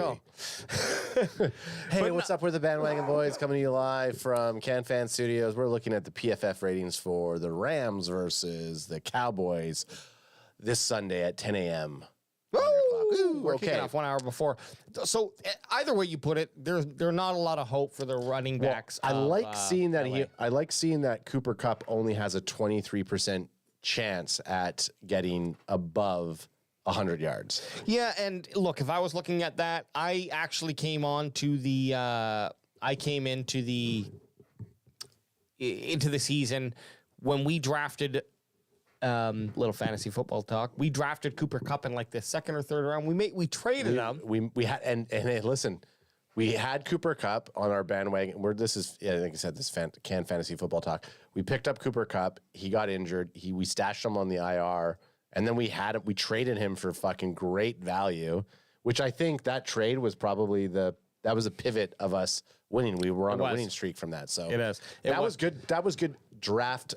That was good trade capital for us. The reason I was fine with trading him is because I was like, oh, I think he's washed up. I think he's done. Oh, yeah. And then he came back and I didn't. Agreed. No, I don't believe that. No, you didn't, but you still let it go and that's because on in another league, he's one of my franchise guys. Like, I can't dog my boy like that. You could this week though, fuck Cooper Kupp. I'm gonna sit you. Bench him. Bench him. No, because if I bench him, he's going to go off. I have to keep him play. I have to have him play. Smart. I have to lose in fantasy football so that the Cowboys win. You know what? That's genius. I'm what are they calling in the secret? I'm willing it. You're willing it out there. I'm willing it out there. You're actually reverse psychologying it. Yeah, I'm reverse psychoing it. I don't think there's anything here new on the injury reserve that we need to talk about. Diggs is injured? On the injury report, sorry. Yeah. Hendershot's obviously, he's more banged up than anyone thought. Yeah. You didn't really hear much about it, but he's banged up. You look over at the Rams, Williams, that's a big out because he was supposed to take over for Akers that got traded away.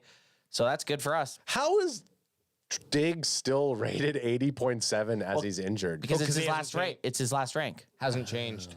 Yeah. PFF, hey. Hey, they figured it out. Flaw in the cyst. glitch.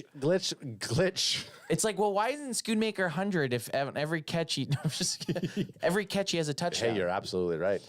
All right, boys, we're going to do the depth chart comparison. If you remember, and we can debate back and forth how we want to do this, but we're basically going to give a confidence in how you feel that play. That I have a better feel for it this time. Okay, awesome. No, great. This is good. Than last time. Yeah. Last time I was like, I don't know what the fuck he's trying to get me to do, but I have a better feel for this week. Plus, was I 0-0?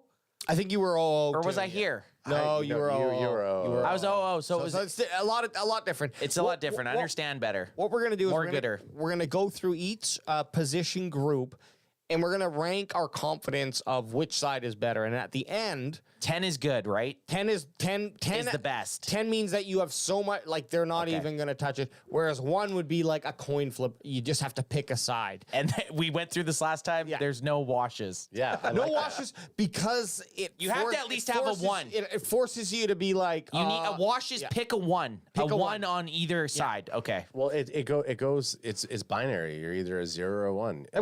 There's no. You talking Matrix? Are you talking about Neo stuff at me here? This doesn't remove our washes from when we do our anything else. This is just for this. And at the end, we look at what we've decided, and we have a little visualization chart about how we feel. Me and Adam get to see it, but Ant doesn't. I mean, the visual when Alex is. This is where I think it's funnier when you bring it up at the end. Yeah, I know. Well, because it gives you a little bit of a reveal. It shows you who we are confident in. Yeah. I low key don't know a lot about the Rams. Well, look, right off the bat, I'll kick it. I'm a 2 for Dak Prescott. Ooh, well, let's get hey, sweetheart, let's get into some stats. But let's see if you change your mind. Let's see if you're not going to change my mind. I'd went straight 2. Now, the things that I look at here for Prescott, because he's not throwing too much, is his big time throws and his turnover worthy play percentage. So a big time throw is exactly what it says, a big time throw for a big play. And the turnover worthy play doesn't mean that it turned over, but it meant that the pass had a high potential of being intercepted or something like that. I do like that we're doing this because as we go on, we're going to be able to see, like, for those 2 sections, what's actually good. I imagine 6.31% for big time throws is very good. Yes. Yeah. But I feel like turnover worthy plays floats between 1 and 3. Yeah, you're right. Actually, anything like what I've noticed, 6% are your outliers on both. Okay, both. So if you get someone who's like 5% or 6% on turnover worthy, that's bad. Pays, that's a lot. Yeah, it's bad. Right? But you're right. Most of them are between that's the one. That's every 20 throws you have a chance of throwing a pick. That's not great. Exactly. But outside of this, just looking at the grades, Dak had a game that brought his pass grade down with those interceptions. Outside of that, he's been a pretty quality thrower. Maybe not throwing the passes we want him to see, but he's been quality. I do like to see that his run grade is almost at 80%. He's all in the green. Okay. Do we see more legs out of Dak? I don't know, but if I'm gonna have to give it to one of these 2 guys, I think I have to go. Don't do it. Don't on Stafford. You're saying 2 Stafford? Yeah, I know. And our ad already told us he's 2 for. He's going 2 Dakota Rain. Dakota Prescott. I'm not changing it either. So I'm the break even. And again, guys, we're going pure passer. I might even go a 5 for Stafford. Wow. I might go. Adam is shocked. Matthew Stafford and this is why I think of this. The guy just gets guys open. I'm not saying he's the better quarterback or the better guy in his system. It has nothing to even do with who's going to win the game. I just think Matthew Stafford is going to have the better statistical performance than Dak Prescott. And that doesn't mean that Dak's the worst quarterback. I just think Matthew Stafford has a better chance to throw more yards and touchdowns. Oh, so now you're bringing up additional stats for us to look at. I'm still not changing it. No. Well, I'm still not changing my. I'm still not changing my record. I actually just kind of forgot about this one, but the other peekaboo. The other thing that we can look at here is his. Dak has had 10 dropped passes, a 7% drop pass rate, which I don't know if that's high or not, but we'll figure that out. 2 batted passes. And here's the other thing. This DPR and SK, I'm going to explain these right now. DPR means a total pressures of the passer of any kind generated by defender. And defensive pass pressure rate. Yeah, there you go. Pressure rate. Defensive pass, yeah. And then SK is sacks. So almost 20% of the time, almost 20%, I almost couldn't say it. Almost 20% of the time that Dak is pressured, he's getting sacked. Yeah. Whereas when we go over here and look at fucking Stafford. Pretty much the same thing, only they're getting pressured at a much, much higher rate. 99 pressures to Dak's 71. Yeah. So it bodes well. Scroll over for a second, though. They have 7 games. Okay. It's actually Stop bringing up stuff that makes sense. It's just more even than what you think. They have one more game, so you could probably take about 15 away from that. So they're probably closer to like 80, 83, 84-ish. Yeah, okay. So they're more than what we have, but not as much. It's not as big a gap as it looks like when you just look at the number. That's very true. And the P2S is the P2S. The percentage. It's the percentage is very even, and that's the biggest thing. Yeah. No, you're right. I just thought maybe they had more pressures, but then you brought up that fact of the next time you bring up a post rating fucking slide. If you do that again on the show, no. If you bring up a post rating slide, okay, well now we know there's 2. Fucking end you. I will kill you. Also, Dak only has 2 penalties to Stafford's 5. So fuck. Oh, gotta love the NFL. Intentional grounding and delay of game. Those could be the only 2 that he gets. I doubt he's getting roughing, anything roughing. There. Yeah, this is just the stat. Don't worry, I brought this up so that when you ask what the fuck does this mean, cool. Percentage of pressure turned into sacks. Nice. Total pressures of the pass. Okay, I broke it down pretty good. AJ made a nice PFF. That was good. Key. Offensive receiver. So right here, guys, this is the issue, and this is one of the biggest. You don't have to be a genius. You don't have to be Alfred Einstein. Alfred Einstein. Yeah, I watched Oppenheimer. I know. I know about the I know about the Bronx Project. It's the Manhattan Project. I don't know if that guy does his job. You must be the other guy. But you look at this. Gallup, Cooks, Lamb. Lamb is pretty much would be the 3rd best receiver if he was on LA, right? And I thought this was interesting, and I don't know what it actually means. PFF put Cooks in the slot. Is that something we're going to see more? Are they? No. Okay. No. So it could just be what he's put on as a positional chart. Yeah. Last week though, last time we did this, Lamb was. Yeah, Lamb usually. So maybe the Cowboys have. Maybe Cowboys cooked up some. Maybe Cowboy cooks up some bye week stuff here. Cooked up some lamb. I don't know where. That's the thing is also not to just jump ahead a little. Also, Dono Dubs wasn't even on it. So it looks like PFF adjusts that lineup. Interesting. Based on what we're seeing. Anyways, not to derail, and I agree. I think it's pretty clear cut that the wide receivers are dominant and quite dominant. And Kupp is arguably, when healthy in a full season, a top 5 wide receiver in the NFL. I also think CeeDee Lamb can be that guy, but Nakua out of the gate is a fringe top 15. We, at this moment, do not have another top 15 guy. Well, Kupp's already the 12th rated wide receiver, and Nakua's been holding on to that 8th. So you got 2 top 15s right there. It's a 7 for me for the Rams. I'm going to have to go with the same thing, Adam. I'm a 7. 7? I mean, trifecta. You have to. The numbers don't lie. And can it change in this game? Oh, sure. Of course it can. That's not to say that I think that they're going to that the Cowboys can outplay them. It's just positional. That's all it is. Yeah. 7.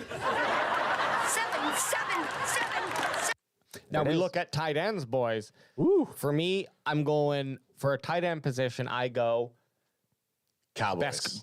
Cowboys. Best player out on the field.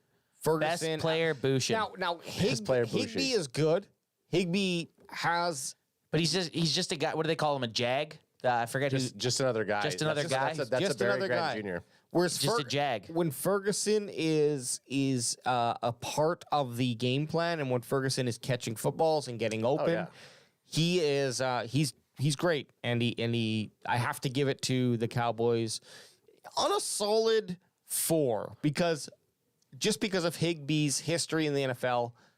He could come out and have an 80-yard, 1 touchdown game, and I would hate to see it. I'm similar to what your score is. I'm a 2, primarily because the 70 for Ferguson to Higbee 61, so that tranches us up a bit. Scooney with that freaking dehydration score of the B orange. score. He's rated at least. Allen's not rated there, so. I'm going to 2. Allen and Scooney are a wash. Yeah, I'm going to 2. I'm going to 2. I'm going to solid 8. I think Ferguson for the Cowboys. I'm a solid 8. Higbee, sure, he has the potential, but I also think Ferguson has potential. I don't think we've unlocked Ferguson's potential. I don't think there's been a game where we actually target him much. Maybe it's time that we start targeting him a little bit more. We had someone, I think it was Ultra, saying that we don't trust our tight ends. Yep. What's the best way to trust a tight end? Give the guy more than fucking 5 looks in a game. Or 3. Or 3. He's the best tight end on the field. And then with Schoonmaker's blocking ability, I'm going an 8 for the Cowboys. Boosh.com it. Yeah, Boots on the Ground says Scooney's grade still miles higher than the entire menu at Super Nicks. I don't know that the omelet, hash brown, sourdough bread. It got me through to at least Boots' tailgate. Yeah, that was the only thing I ate until Boots' tailgate, and we were drinking quite a bit. So the good pre-drinking food. The breakfast burrito was like the breakfast burrito. You can't fuck that up. So it's like that's a solid choice. The omelet, I liked your choice for the omelet. However, when I saw that it was processed cheese on top, I was like, kind of weird. The processed cheese. I would have rather had it without the cheese slices on top of it. Yeah, still good though. It was still good. And what was my reasoning? I was like, well, no one gets sick from a fucking omelet. Yeah, no, exactly. And I didn't. No, that's a little hint to anyone going out there. Don't eat something that. No offense to Bot G, the fucking ceviche was delicious, or the tostados that we had was so delicious. good. I was a little nervous eating shrimp because I was like seafood. You always got to worry about seafood a little bit. If I have to piss out of my ass in 2 minutes. We were there at 11. Sorry that we're going back to the SoFi game, but this is how we do it. CanFan. We got there at 11:30, and we got home at 11:30. I don't think any of us shit in 12 hours. No. Put me in a regular day any other time of the year, and I'm shitting like 3 times in 12 hours. Yeah. In all honesty, I pissed like once. I didn't even piss during the game. Yes, me and you did. We went to the washroom at the same time. Yeah. At halftime. Okay. We went took a leak one time. Okay. AJ, I don't fucking know what his did. I think I pissed my pants.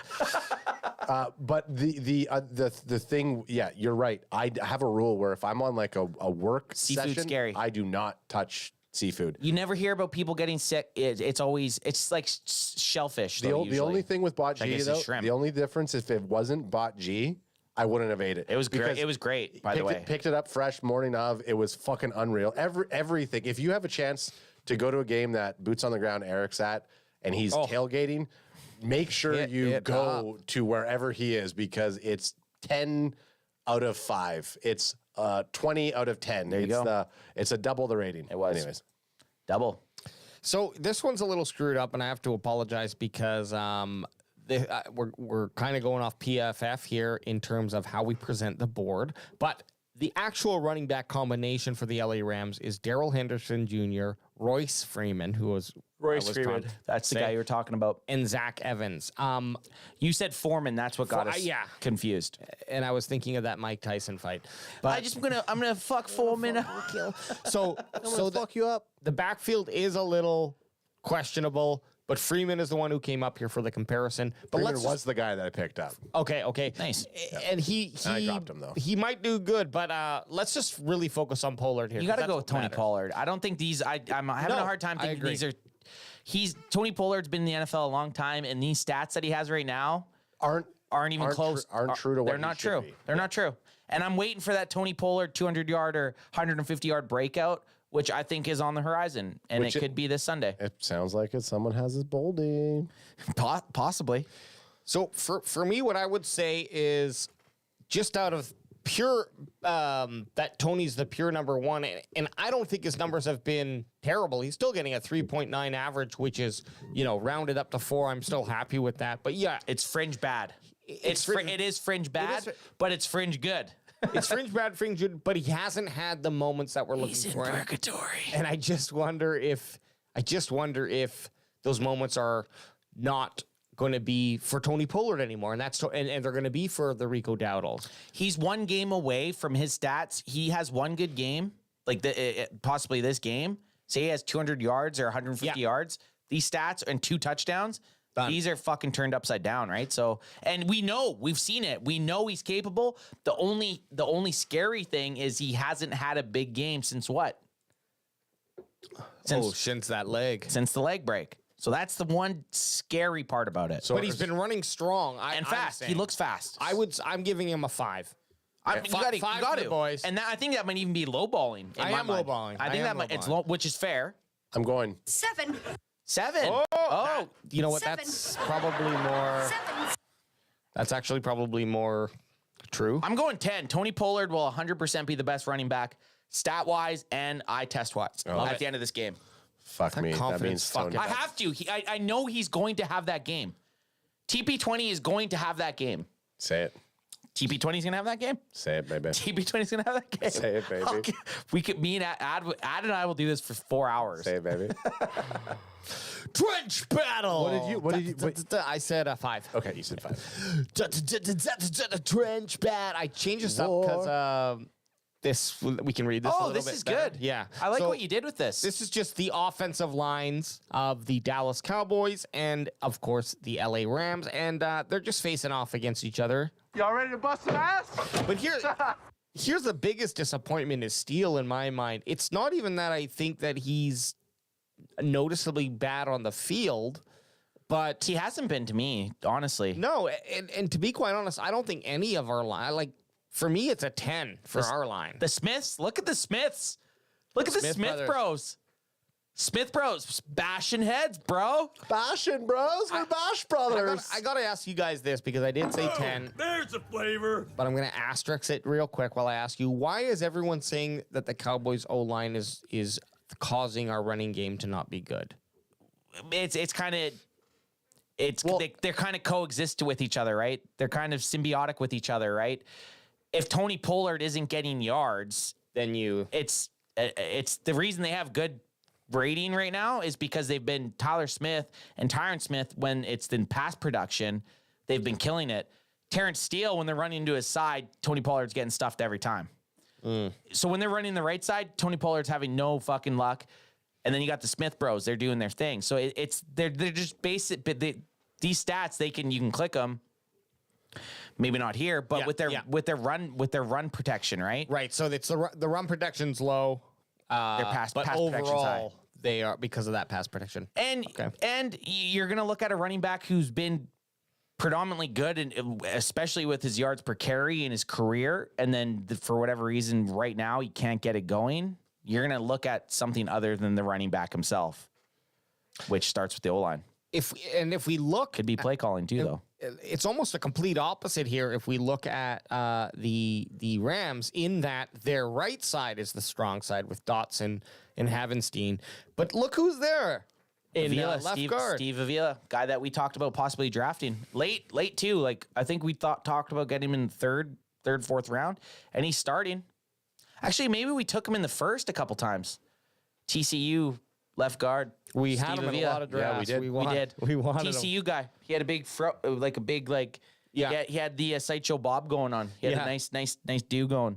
But Esteban or Steve Avila is doing all right. But looking at the line, I mean, I still have our boys in my freaking heart. Four T's and a Z, and I think that after this week, now we're gonna see them together. Now is their fourth week together. Their fourth week. Sure, they've only played 2 weeks together in games, but they still had the full bye week.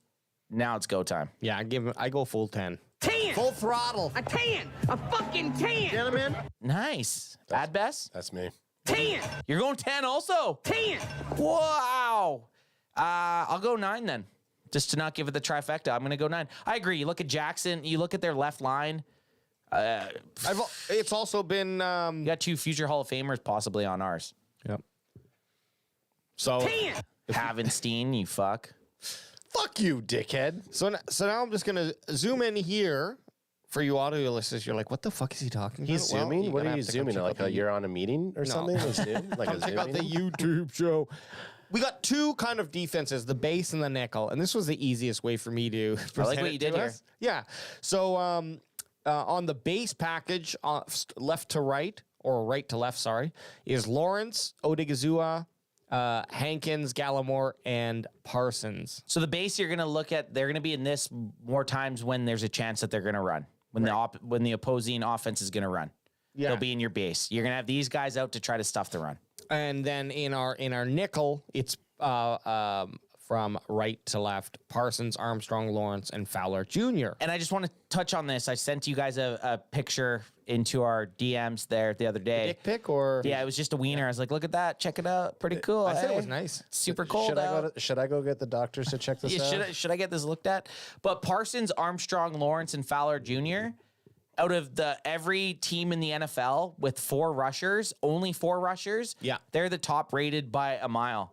Oh, I'm super happy with That's that only group. when just those 4, everyone else is dropping back, and just those 4 dudes are rushing. Right. Their success rate compared to everyone else, they're number 1. So we should see that lineup more than we do, but they don't go that way because you need guys like Odigizua, Gallimore, and Hankins just in case they're going to run it, right? Like if you know they're going to pass, you can throw those are all 4 pass rushers. Armstrong and Lawrence, those guys are defensive ends on any other team, and they're playing in the middle on our pass rushing situations. So, yeah. But I like to see it. No, and I mean, I think I agree. We're going to see them in that nickel most of the time. And then on the defensive line for the LA Rams on the base, Young, Williams, Turner, Donald. Who's a goat. Woo, and Hooked. Hoyt. And then Hoached. And then in the nickel, Young, Turner, Donald, and Hoach. So the only guy who's stepping out off the field there is Williams. Look, Donald is arguably the best player on the field. Yeah. Yep. Parsons. How many fucking defensive players of the years does the guy have? 3? Yeah. Like he's legit. He's a very good. Aaron Donald is a very good player. Can go off at any time. Look, and if we were just playing that game in tight end, if this was tight ends, then I would go with that. But this is not. This is a group of guys. And I look at the defense that the Cowboys have. I agree, Ant. That nickel setup that we have, bar none, is probably, well, statistically it is the best. Statistically, it is the best in the league. PFF wise, the best in the league. Eye test, it's the best in the league. So I got to go out and I'm going to say a 7 for the Cowboys. I'm confident to a 7 level that our nickel. I'm even gonna go our full defense. Yeah. Sure, our base might not be as good. I'm going a full 7 with our 7. It's like we're programmed to say that. 7. I feel like 7's been hit out a bunch. 7. I'm gonna go 3 just because of interesting. Yeah, well, just because of Donald. I think his presence is something to be warranted, but otherwise, there's nothing else that really. Aaron Donald he can change games. He's just a big boy. I'm going 6. Okay. Not because For you the said Rams? 7. Yeah, 6 for the Rams. No, 6 for the Cowboys. I like it. Because I think we're better than the an average, but I don't think we're there because you got a guy like Aaron Donald on the team. I'm so hyped up for this game. I almost want to just say 10 for all of the whole time. I'm so ready for Cowboys football. I just want to say 10 every fucking time. Defense. We're almost through the rankings here.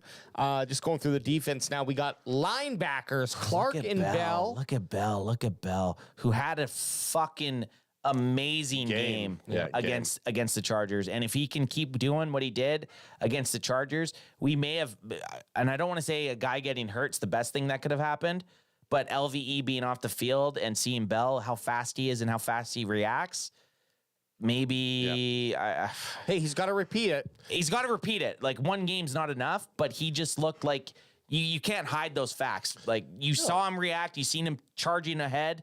You give him options with Overshown, Bell, and now Van Der Esch for next season. Well, even Damone Clark, his rank's going up. He was in he was in piss. He was go to the doctor. He was go to the doctor territory there a couple weeks ago. So he's been playing better. Bell had a great game.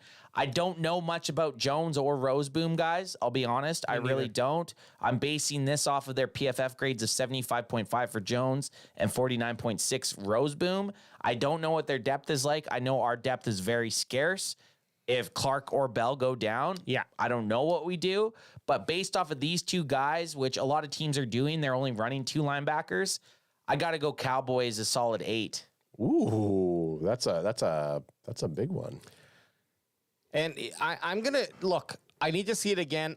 I am gonna give it to the Cowboys only by 1. Okay, because I don't know about Jones anyways. And Bell is good. If Bell does it again, it's going to really push me into that high 8, 9, 10 type of echelons. Half erect. Yeah. Yeah, I'm going 4. 4. We're depending on you, boys. It's a toss-up, but I like the fact that one of their starting running or linebackers is a 49.6. Yep, and I don't know nothing about him. And like you said, Clark has been improving. Clark, and we've known that Clark. He had a terrible game against the Cardinals. Had a decent game even against the loss against San Fran. He didn't have a bad game, and then he had a very good game against the Chargers. So keep that trend. Keep that train going. On safeties, we got Hooker and Kearse. Not Kearse. I mean, he's still hovering around that. Got to go get looked at the doctor range of 41.8. And then we got Yeast. Ooh, maybe Kearse has a yeast infection. Yeasty Kearse. Yeast and Fuller. Unfortunately, the guy's name's Yeast. That's funny. Unfortunately, guys, this was the big hope this season was the safeties were going to play awesome. Super Saiyan. And we just have not seen that. In fact, Wilson's not even up here, so I'm not sure what his grade was, but it was not good. Dire, 39 or something. 30 like something, yeah. Wilson was in the 30s. So, like, get that man some water. I mean, I have to give it to the secondaries of LA only because our safeties have not been playing, and I want to kind of give them a little bit of a push. A push, yeah. And it's going to be tough. You're going against a good offense. You are going against a good offense. Our safeties have not played well. Kearse has not been good. Hooker, I think, has been decent. Yep. Dono Dub, since he's been back. A guy that I'd like to see back in there is Wanye Thomas. I know. A guy that he got hurt, but that's a dude that I'd like to see out there. He was in full practice today. Everyone was. So it'd be nice to see him get some snaps, see what he could do. Maybe and I don't want to say the assassin Dono Dub is out, but you got to go with the guy that's doing what he's doing. And Wanye was that. I'm going one. I'm going to go one for LA for their safeties. I went What 3. we got to do here? I don't know. You got to do something. You got to do something out there. Sorry, you said 3. I thought you were pausing there, and I was trying to use it up. Hey, look. Hey, what are you going? I'm gonna go. I'm actually. Shut up. No, I'm gonna go 2. If Ant's 1, you're 3. I'm gonna go 2. Okay. Right in the middle. Sit in the middle For the Rams. For the Rams. Yeah. For the Rams. And then quarterbacks. I mean, different story. We got not so bland, baby. So bland. Most interceptions by any cornerback in the last, we'll say, 15 games. Yep. Lewis and Gilmore all performing really well. Gilmore had a little bit of a bounce back. Game winning interception. Game winning int. And then on the other side of the field for the Rams, Kendrick, Durant, and Witherspoon. It's got to be a landslide for us, guys. I think so. I mean, look. Who are these fucking bums? Witherspoon, I know Witherspoon, but the other guys, I don't even know who these guys are. I'm going to confidence 7 for our cornerbacks. There it is. 7. There it is. At best, what do you got for our corners? What's your confidence level? I was going to say 7, but I'll say 6. 6? Okay. I'm going 10. I just want to say 10. I'm confident. I'm ready. It's after the bye week. I'm fucking jacked up. 10 me up. Give me that fucking soundbite. Boner? Is Boner one of them? That's the one I was going for. So this is an interesting one for the Rams. If we look at their kicker, Lucas Havrisik is the new kicker because the Rams cut Mayer. Guess, Mayer is gone. And I tried to find any sort of details on Lucas. I like that. It looks like he's just peeking over. Yeah. Hello, guys? He's peaky blinders in it. Hey, my code's not working anymore. Is this even, do we even have to say? 10 for the Cowboys. Is this the right Airbnb? 10 for the Cowboys. Aubrey has not missed a field goal attempt. Anger's the best punter in the NFL. Turpin's about to do it. Yeah, it's a 10 for me. Returns are even with the Cowboys pulling ahead. And then between the punters and the kickers, it's Cowboys. So that's an easy 10. 10. 10. A 10. A fucking 10. Gentlemen. There it is. So let me just do the final little, calculations here. No, you need to beep, boop, boop, boop. No, I need to go to the bathroom. I'm going to go to the bathroom. Okay, you go to the bathroom. This is our board. This looks like a landslide victory for the Cowboys. You look at this. It looks like we're booshing pretty good. Unless the quarterback and wide receiver combo just... You think it's enough to overtake? It can be, but... It could be if they had a little bit more. They need a little bit more in there. I don't know if a quarterback and a wide receiver is enough for me. Look, not the way that we're confident in our OL and DL. I mean... We're gonna put pressure on Matthew Stafford. We're going to have protection for Dak Prescott. It's got to be a Cowboys victory, judging by this little image you have up. And guess what, Cowboys? Changed my mind about the QB and the wide receiver this Sunday. I will be happy to eat crow. And if you've made it this far in the audio and you have no idea what we're talking about, you got to head over to the YouTube Cowboys Can Fan. We do this every Wednesday and Sunday, an hour before the game. Go check it out. Check it out. All right, on to score and bowl predictions, and Adam's going to come back here in a second. What do we lead out with usually? Score prediction? Usually it's score. Well, Ad doesn't really need to be here for my score prediction. So I'm going to think here. Do the Cowboys win? Yes, I believe the Cowboys win. Do the Cowboys sometimes have a little bit of a rough start after the bye week? Yeah. Yeah, they do. So is it going to be closer than I expect? Possibly.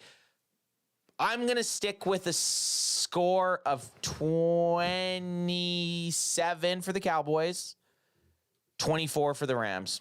Ooh, it's going to be a close one. I think it's going to be close. I prefer when someone else goes ahead so I can kind of like gauge. Well, that's why I went for it. I was like, am I going to wait for Ad to piss or am I just going to go for it? And I went for it. Mine, I'm going 24 Cowboys, 17 Rams for the Cowboys. Big George W. George W. Ad? 21 Cowboys. That's it. 17 Rams. Just 3 touchdowns. Yep.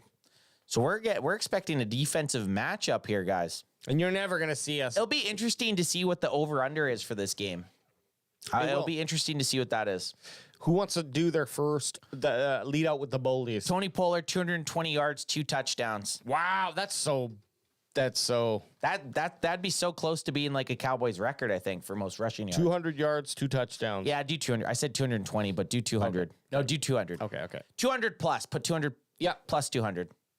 So if he gets 200 and 2 touchdowns, you didn't get it. If he gets what? If he gets 200 yards and 2 touchdowns, you didn't get it. I don't get it? No, because it's 200 plus. What do you mean? He needs 201? I don't know. Okay. I hope if I'm going to be wrong, I hope it's because of that. I hope he gets 199. Yes, me too. I'd still be pretty stoked about that. Bot G says 27-10 Cowboys. Rams missed 2 field goals. And Gus says 31-20 Cowboys. Just wanted to give some chat. Give some love. Give some love. My boldie, if you looked at me for my bold, Micah Parsons, specifically because the last 2 weeks he's been getting a lot of heat for he's talking too much. It's like, listen, he talks for 45 minutes once a week on his own fucking podcast. Yeah. And he's just giving an opinion. Micah Parsons, 3 sacks. Nice. I would love that. I think he's going to come in. I think we're going to see a big game from Micah. I would love to see that. And I'm wearing a Micah jersey for Oh, that's another thing we're gonna have to talk about. Yeah, we'll talk it off. Yeah, you're wearing a Micah jersey. Yeah, I'm wearing a Micah jersey. And I think Gilmore is going to get a game-ending interception. Did you? At first, you had Gilmore game-ending. I was like, game-ending injury? No, put a T. Back-to-back game-winning interceptions. Okay, that is bold. That is bold to do that back-to-back weeks. It plays into your score prediction of a 24-17. Yeah. They're marching down the field, and the Rams are marching down. Matthew Stafford drops back. He sees Puka Nacua, doesn't like it, goes back. I got to go to my guy Cup, throws over to Cup. Gilly out of nowhere, game-sealing interception. Oh no! What a mistake by Stafford. I thought at first I was gonna say to AJ, Gilmore got a game-ending interception in the last one. If you didn't remember, because that's what he's doing. Maybe that's the foggy brain just pulling it out again. He's like, I think I saw this one. I saw this in a dream. I saw this in a dream. AJ, no, you were at SoFi. Real. You were there, man. I saw this in a dream. Cowboys do a game interception against a Los Angeles team. I like that when it happened. I like that we were mic'd up and I wasn't with you guys at the time. Yeah. I was just with a bunch of random people. But when you see the video of us cheering, all you hear is me. Let's fucking go. Yeah. I'm like, and we're all 3 of us are going crazy. And it's like, where the heck did Ant go? I know. And then I don't know where I did go. 1503, Jose Martinez, what up, dog? He says, bold prediction, realize we need a receiver and go get Devontae Adams, deja vu, Amari Cooper all over again. That would be nuts if we got Devontae Adams. Gus also says Ferguson 2 TDs. That's his bold. Ooh, nice. Again, hey, I'll take it. I would love it. I'll take all of our bolds. Take all those. Boldies are so nice, man. I love. Oh yeah. Okay, I gotta get this. I'm up here. Yeah. So we're gonna do CanFan Bucks odds and bets. Now this was last week, so Adam bet the over, $250. Maybe didn't win anything. What was the over? 50.5. Oh, you missed it. AJ killed it. So I killed it. I went with the spread 300. But what was the spread? We didn't get the spread. spread was 2.5. Yeah, and right here. Exactly. And LA only, we won by 3. Yes. For some reason, I thought we won by 1. I like how you don't argue with facts. Well, no, I thought 1. I was thinking, we only won by 1 for some reason. But yeah, 27. AJ killed it. I know he did. So I won. So I bet 300 on the spread, won 272 for plus got my money back, and then I also bet the under against Adam's over. Genius. So AJ cleaned up. Moving into this week, Adam has 775 fan bucks. I'm at $14.99. That sounds like a good price. Don't be a Bessie here, and don't go all 700. Just do like 300 on a bet. Don't go for it. I get it. You're looking at his $14.99. You can't look at it that way. No, you can't look. You can't look at betting your fan bucks to catch AJ. Don't do that. Just bet. Just win. You just have to think of the best bet to win. Hey, what are you in IRL? 0. Okay. 0. I was up to 700. I'm 0. I'm gonna bet. And you know why? Because right now I would bet my 700 on something. Are we able to go to the house to take out more fan bucks? No. Once it's over, it's over. It's over. You lose. You Willy Wonka style. You lose. If you can buy some off me for a fucking premium. Yeah, but this is the thing. Once he's out, he loses the bet, and he has to buy you a bottle. That's right. The bet is between you two. Yeah, that's right. Why would you tell him? You don't want to give him. Why would you tell him? Why would you tell him that? You don't want to give him fan bucks. You want him to hit 0. Fucking kill me. Well, here's the odds here. We got this spread, and maybe I should wait for yours because yours are the. No, you go. Okay. I'm just getting this up to do the math for you guys. So the spread is the LA Rams plus 6.5. Yeah, that's what I got. Touchdown. Money line is Dallas minus 283. Yep. And over under is 45. Yep. And just to make this, for those of you who are watching the show who don't understand betting, maybe you can explain what the spread for LA plus 6.5. So LA plus 6.5, they get, say the game starts off 0-0. In the betting world, actually LA is up 6.5 to 0. So that's how you look at it in the betting world. So for the Cowboys, if you bet on them minus 6.5, they have to win by a touchdown or more. Right. The Cowboys have to win. If you bet on the Cowboys minus 6.5, the Cowboys have to win by a touchdown. If you bet on the Rams plus 6.5, they could still lose and you could still win money as long as they don't lose by a touchdown. So that's the spread. What's the money line? 280. It's just straight up. You pick a winner. The minus 280, you're going to get less. The plus 220, you're going to get more. It's pretty much double your money. Money lines, you just pick a winner. Yeah, and then over under is it's 45. So are you going to go under 45 points total or over 45 points total? You boost it. And usually say you bet $50 on over under or the point spread, whatever you pick on, you bet 50, you're going to get about $45. So win $45. So if I put $2.99 on the spread for the Cowboys. $2.99, are you out of your mind? So minus 6.5? Well, AJ's playing smart now. He's got a lead on you. He can't do anything crazy. So AJ, you're saying you want minus 6.5 for the Cowboys? Yes. What'd you say? $2.99. Your return would be $2.69. Oh, I'm doing that. $2.69 is $2.71. $2.71. Okay, so I'm taking the spread. Fuck. Which is minus 6.5. Minus 6.5 at the time we're doing this, in case it changes. I'm going to bet $2.99, and I have a chance of winning $2.71. $2.71, yep. That's a boost.com. Ads got to go a little aggressive here. Like in the tune of about $700, you got to throw it. I'm gonna go $700. It's a lot. We're only halfway through. I know. That's why you were up on me once. Yeah, you got to be smart. You got to be smart. So I'm gonna do. Well, can you break down what I said it? But you guys have these are fake dollars that these guys are betting. Loser, whoever runs out of money or whoever has more money at the end of the season, not excluding playoffs. Yeah, playoffs. Yeah, exactly. Whoever has more money after week 18. The loser of the bet has to buy the other one a bottle of gin. For the amount of cash that the other person lost. No. Could you imagine? Yeah. And we say gin? I mean, a bottle of your choosing. Whatever. You could go. We're not going. We're not going high shelf. We're going mid shelf. Yeah, that's our shelf right there, excluding what Boots bought. I'm not buying Screech. I'm not buying Screech. Okay, I'm gonna go 225. Pussy. Don't be like me and bet everything. Well, I would have at least done half my amount there. No, I can't. It's a long season. Yeah, I'm gonna go boring. I'm gonna go to the spread. I'm doing the same bet as AJ. You're just betting with me. Weird. Okay, are you trying to win against him or lose against him? I need. So what happens if he's wrong? Then I'm even wronger. You're exactly okay. Okay, your spread. You're my brother, but I don't trust this bet. 225. Well, because wait. So if I go money line or over under on anything, the return's not as high. To over under is the same return as the spread. Oh well, then I'll go over 45. I'll do the over on the over. Okay. What's the same? 225.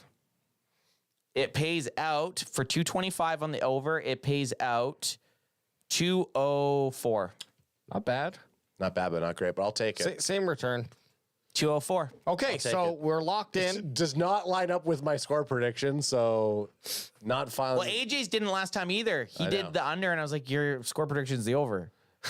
I went because my score prediction and my odds and bets, I got two different brains. Fair enough. Right? I appreciate that. I want that gin. Yeah. I want that gin, Daddy. I appreciate it. I'll just say this: one of the teams are going off for 30 points at least. So it's the Cowboys. So wrapping up the odds and bets, Adam, the odds and ends. The odds and ends. Adam went over, bet 225 for a return of 204, and I just went with the spread, nice and easy, 299.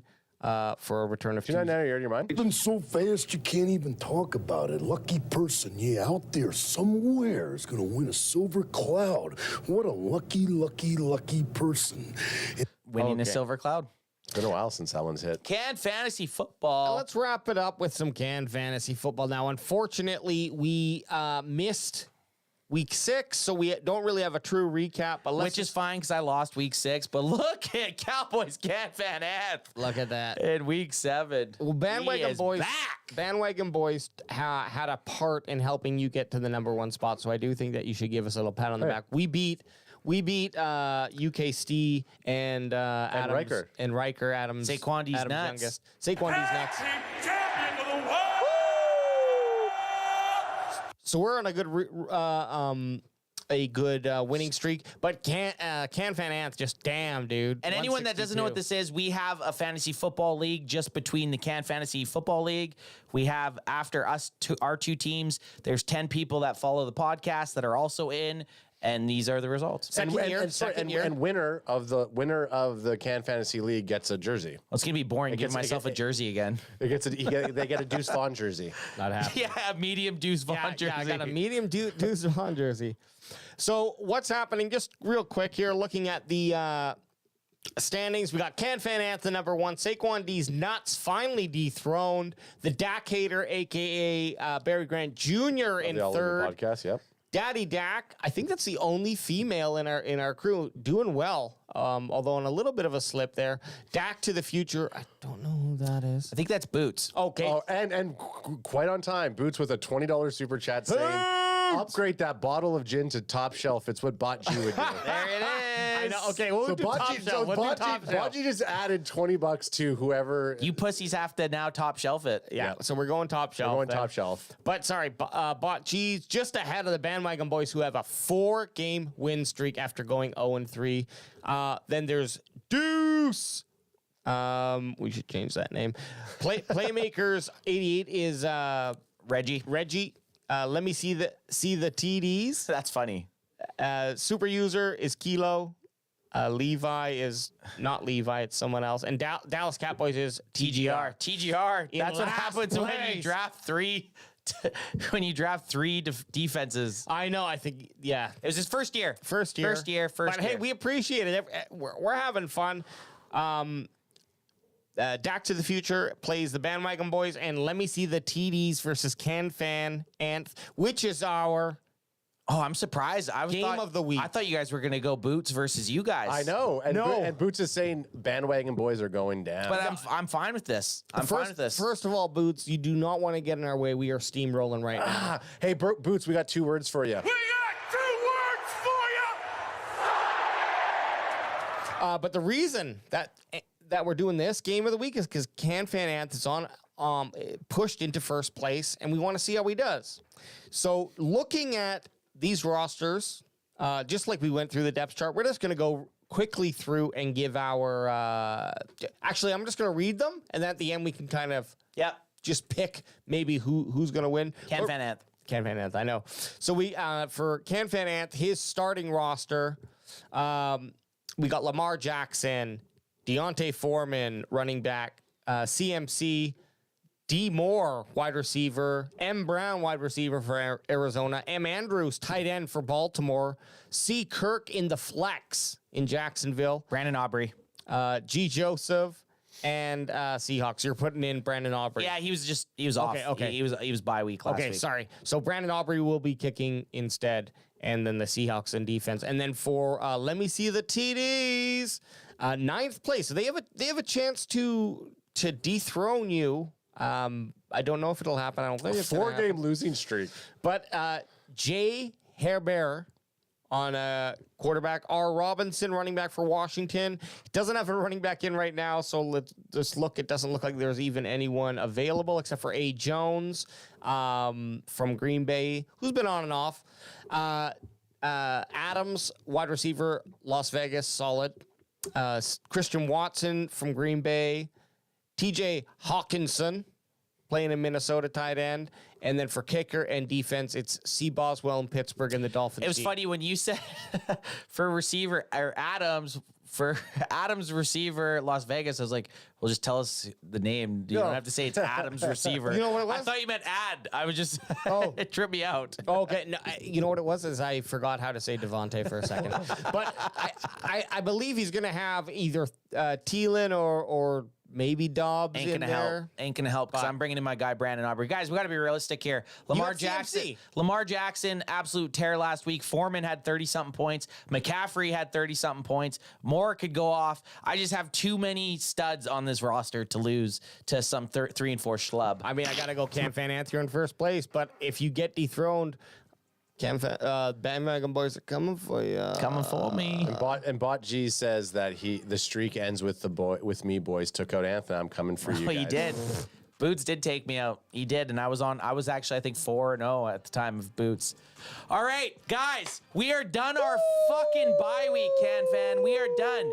And not only like the Dallas Cowboys, the Can Fan boys are also rested up. Feeling good. Yes, we're feeling sir. jacked up. It's October 29th at AT&T Stadium. We will be going live an hour before the show. The bandwagon boys are going to be looking extra prime. We love these 10 a.m. games. We love them. We love these 10 a.m. games. This is what we do. We love it. So we'll be going for live an hour before. And all I got to say, if you know somebody who's a Cowboys fan and they don't like the Cowboys, how about you go tell them to go fuck themselves?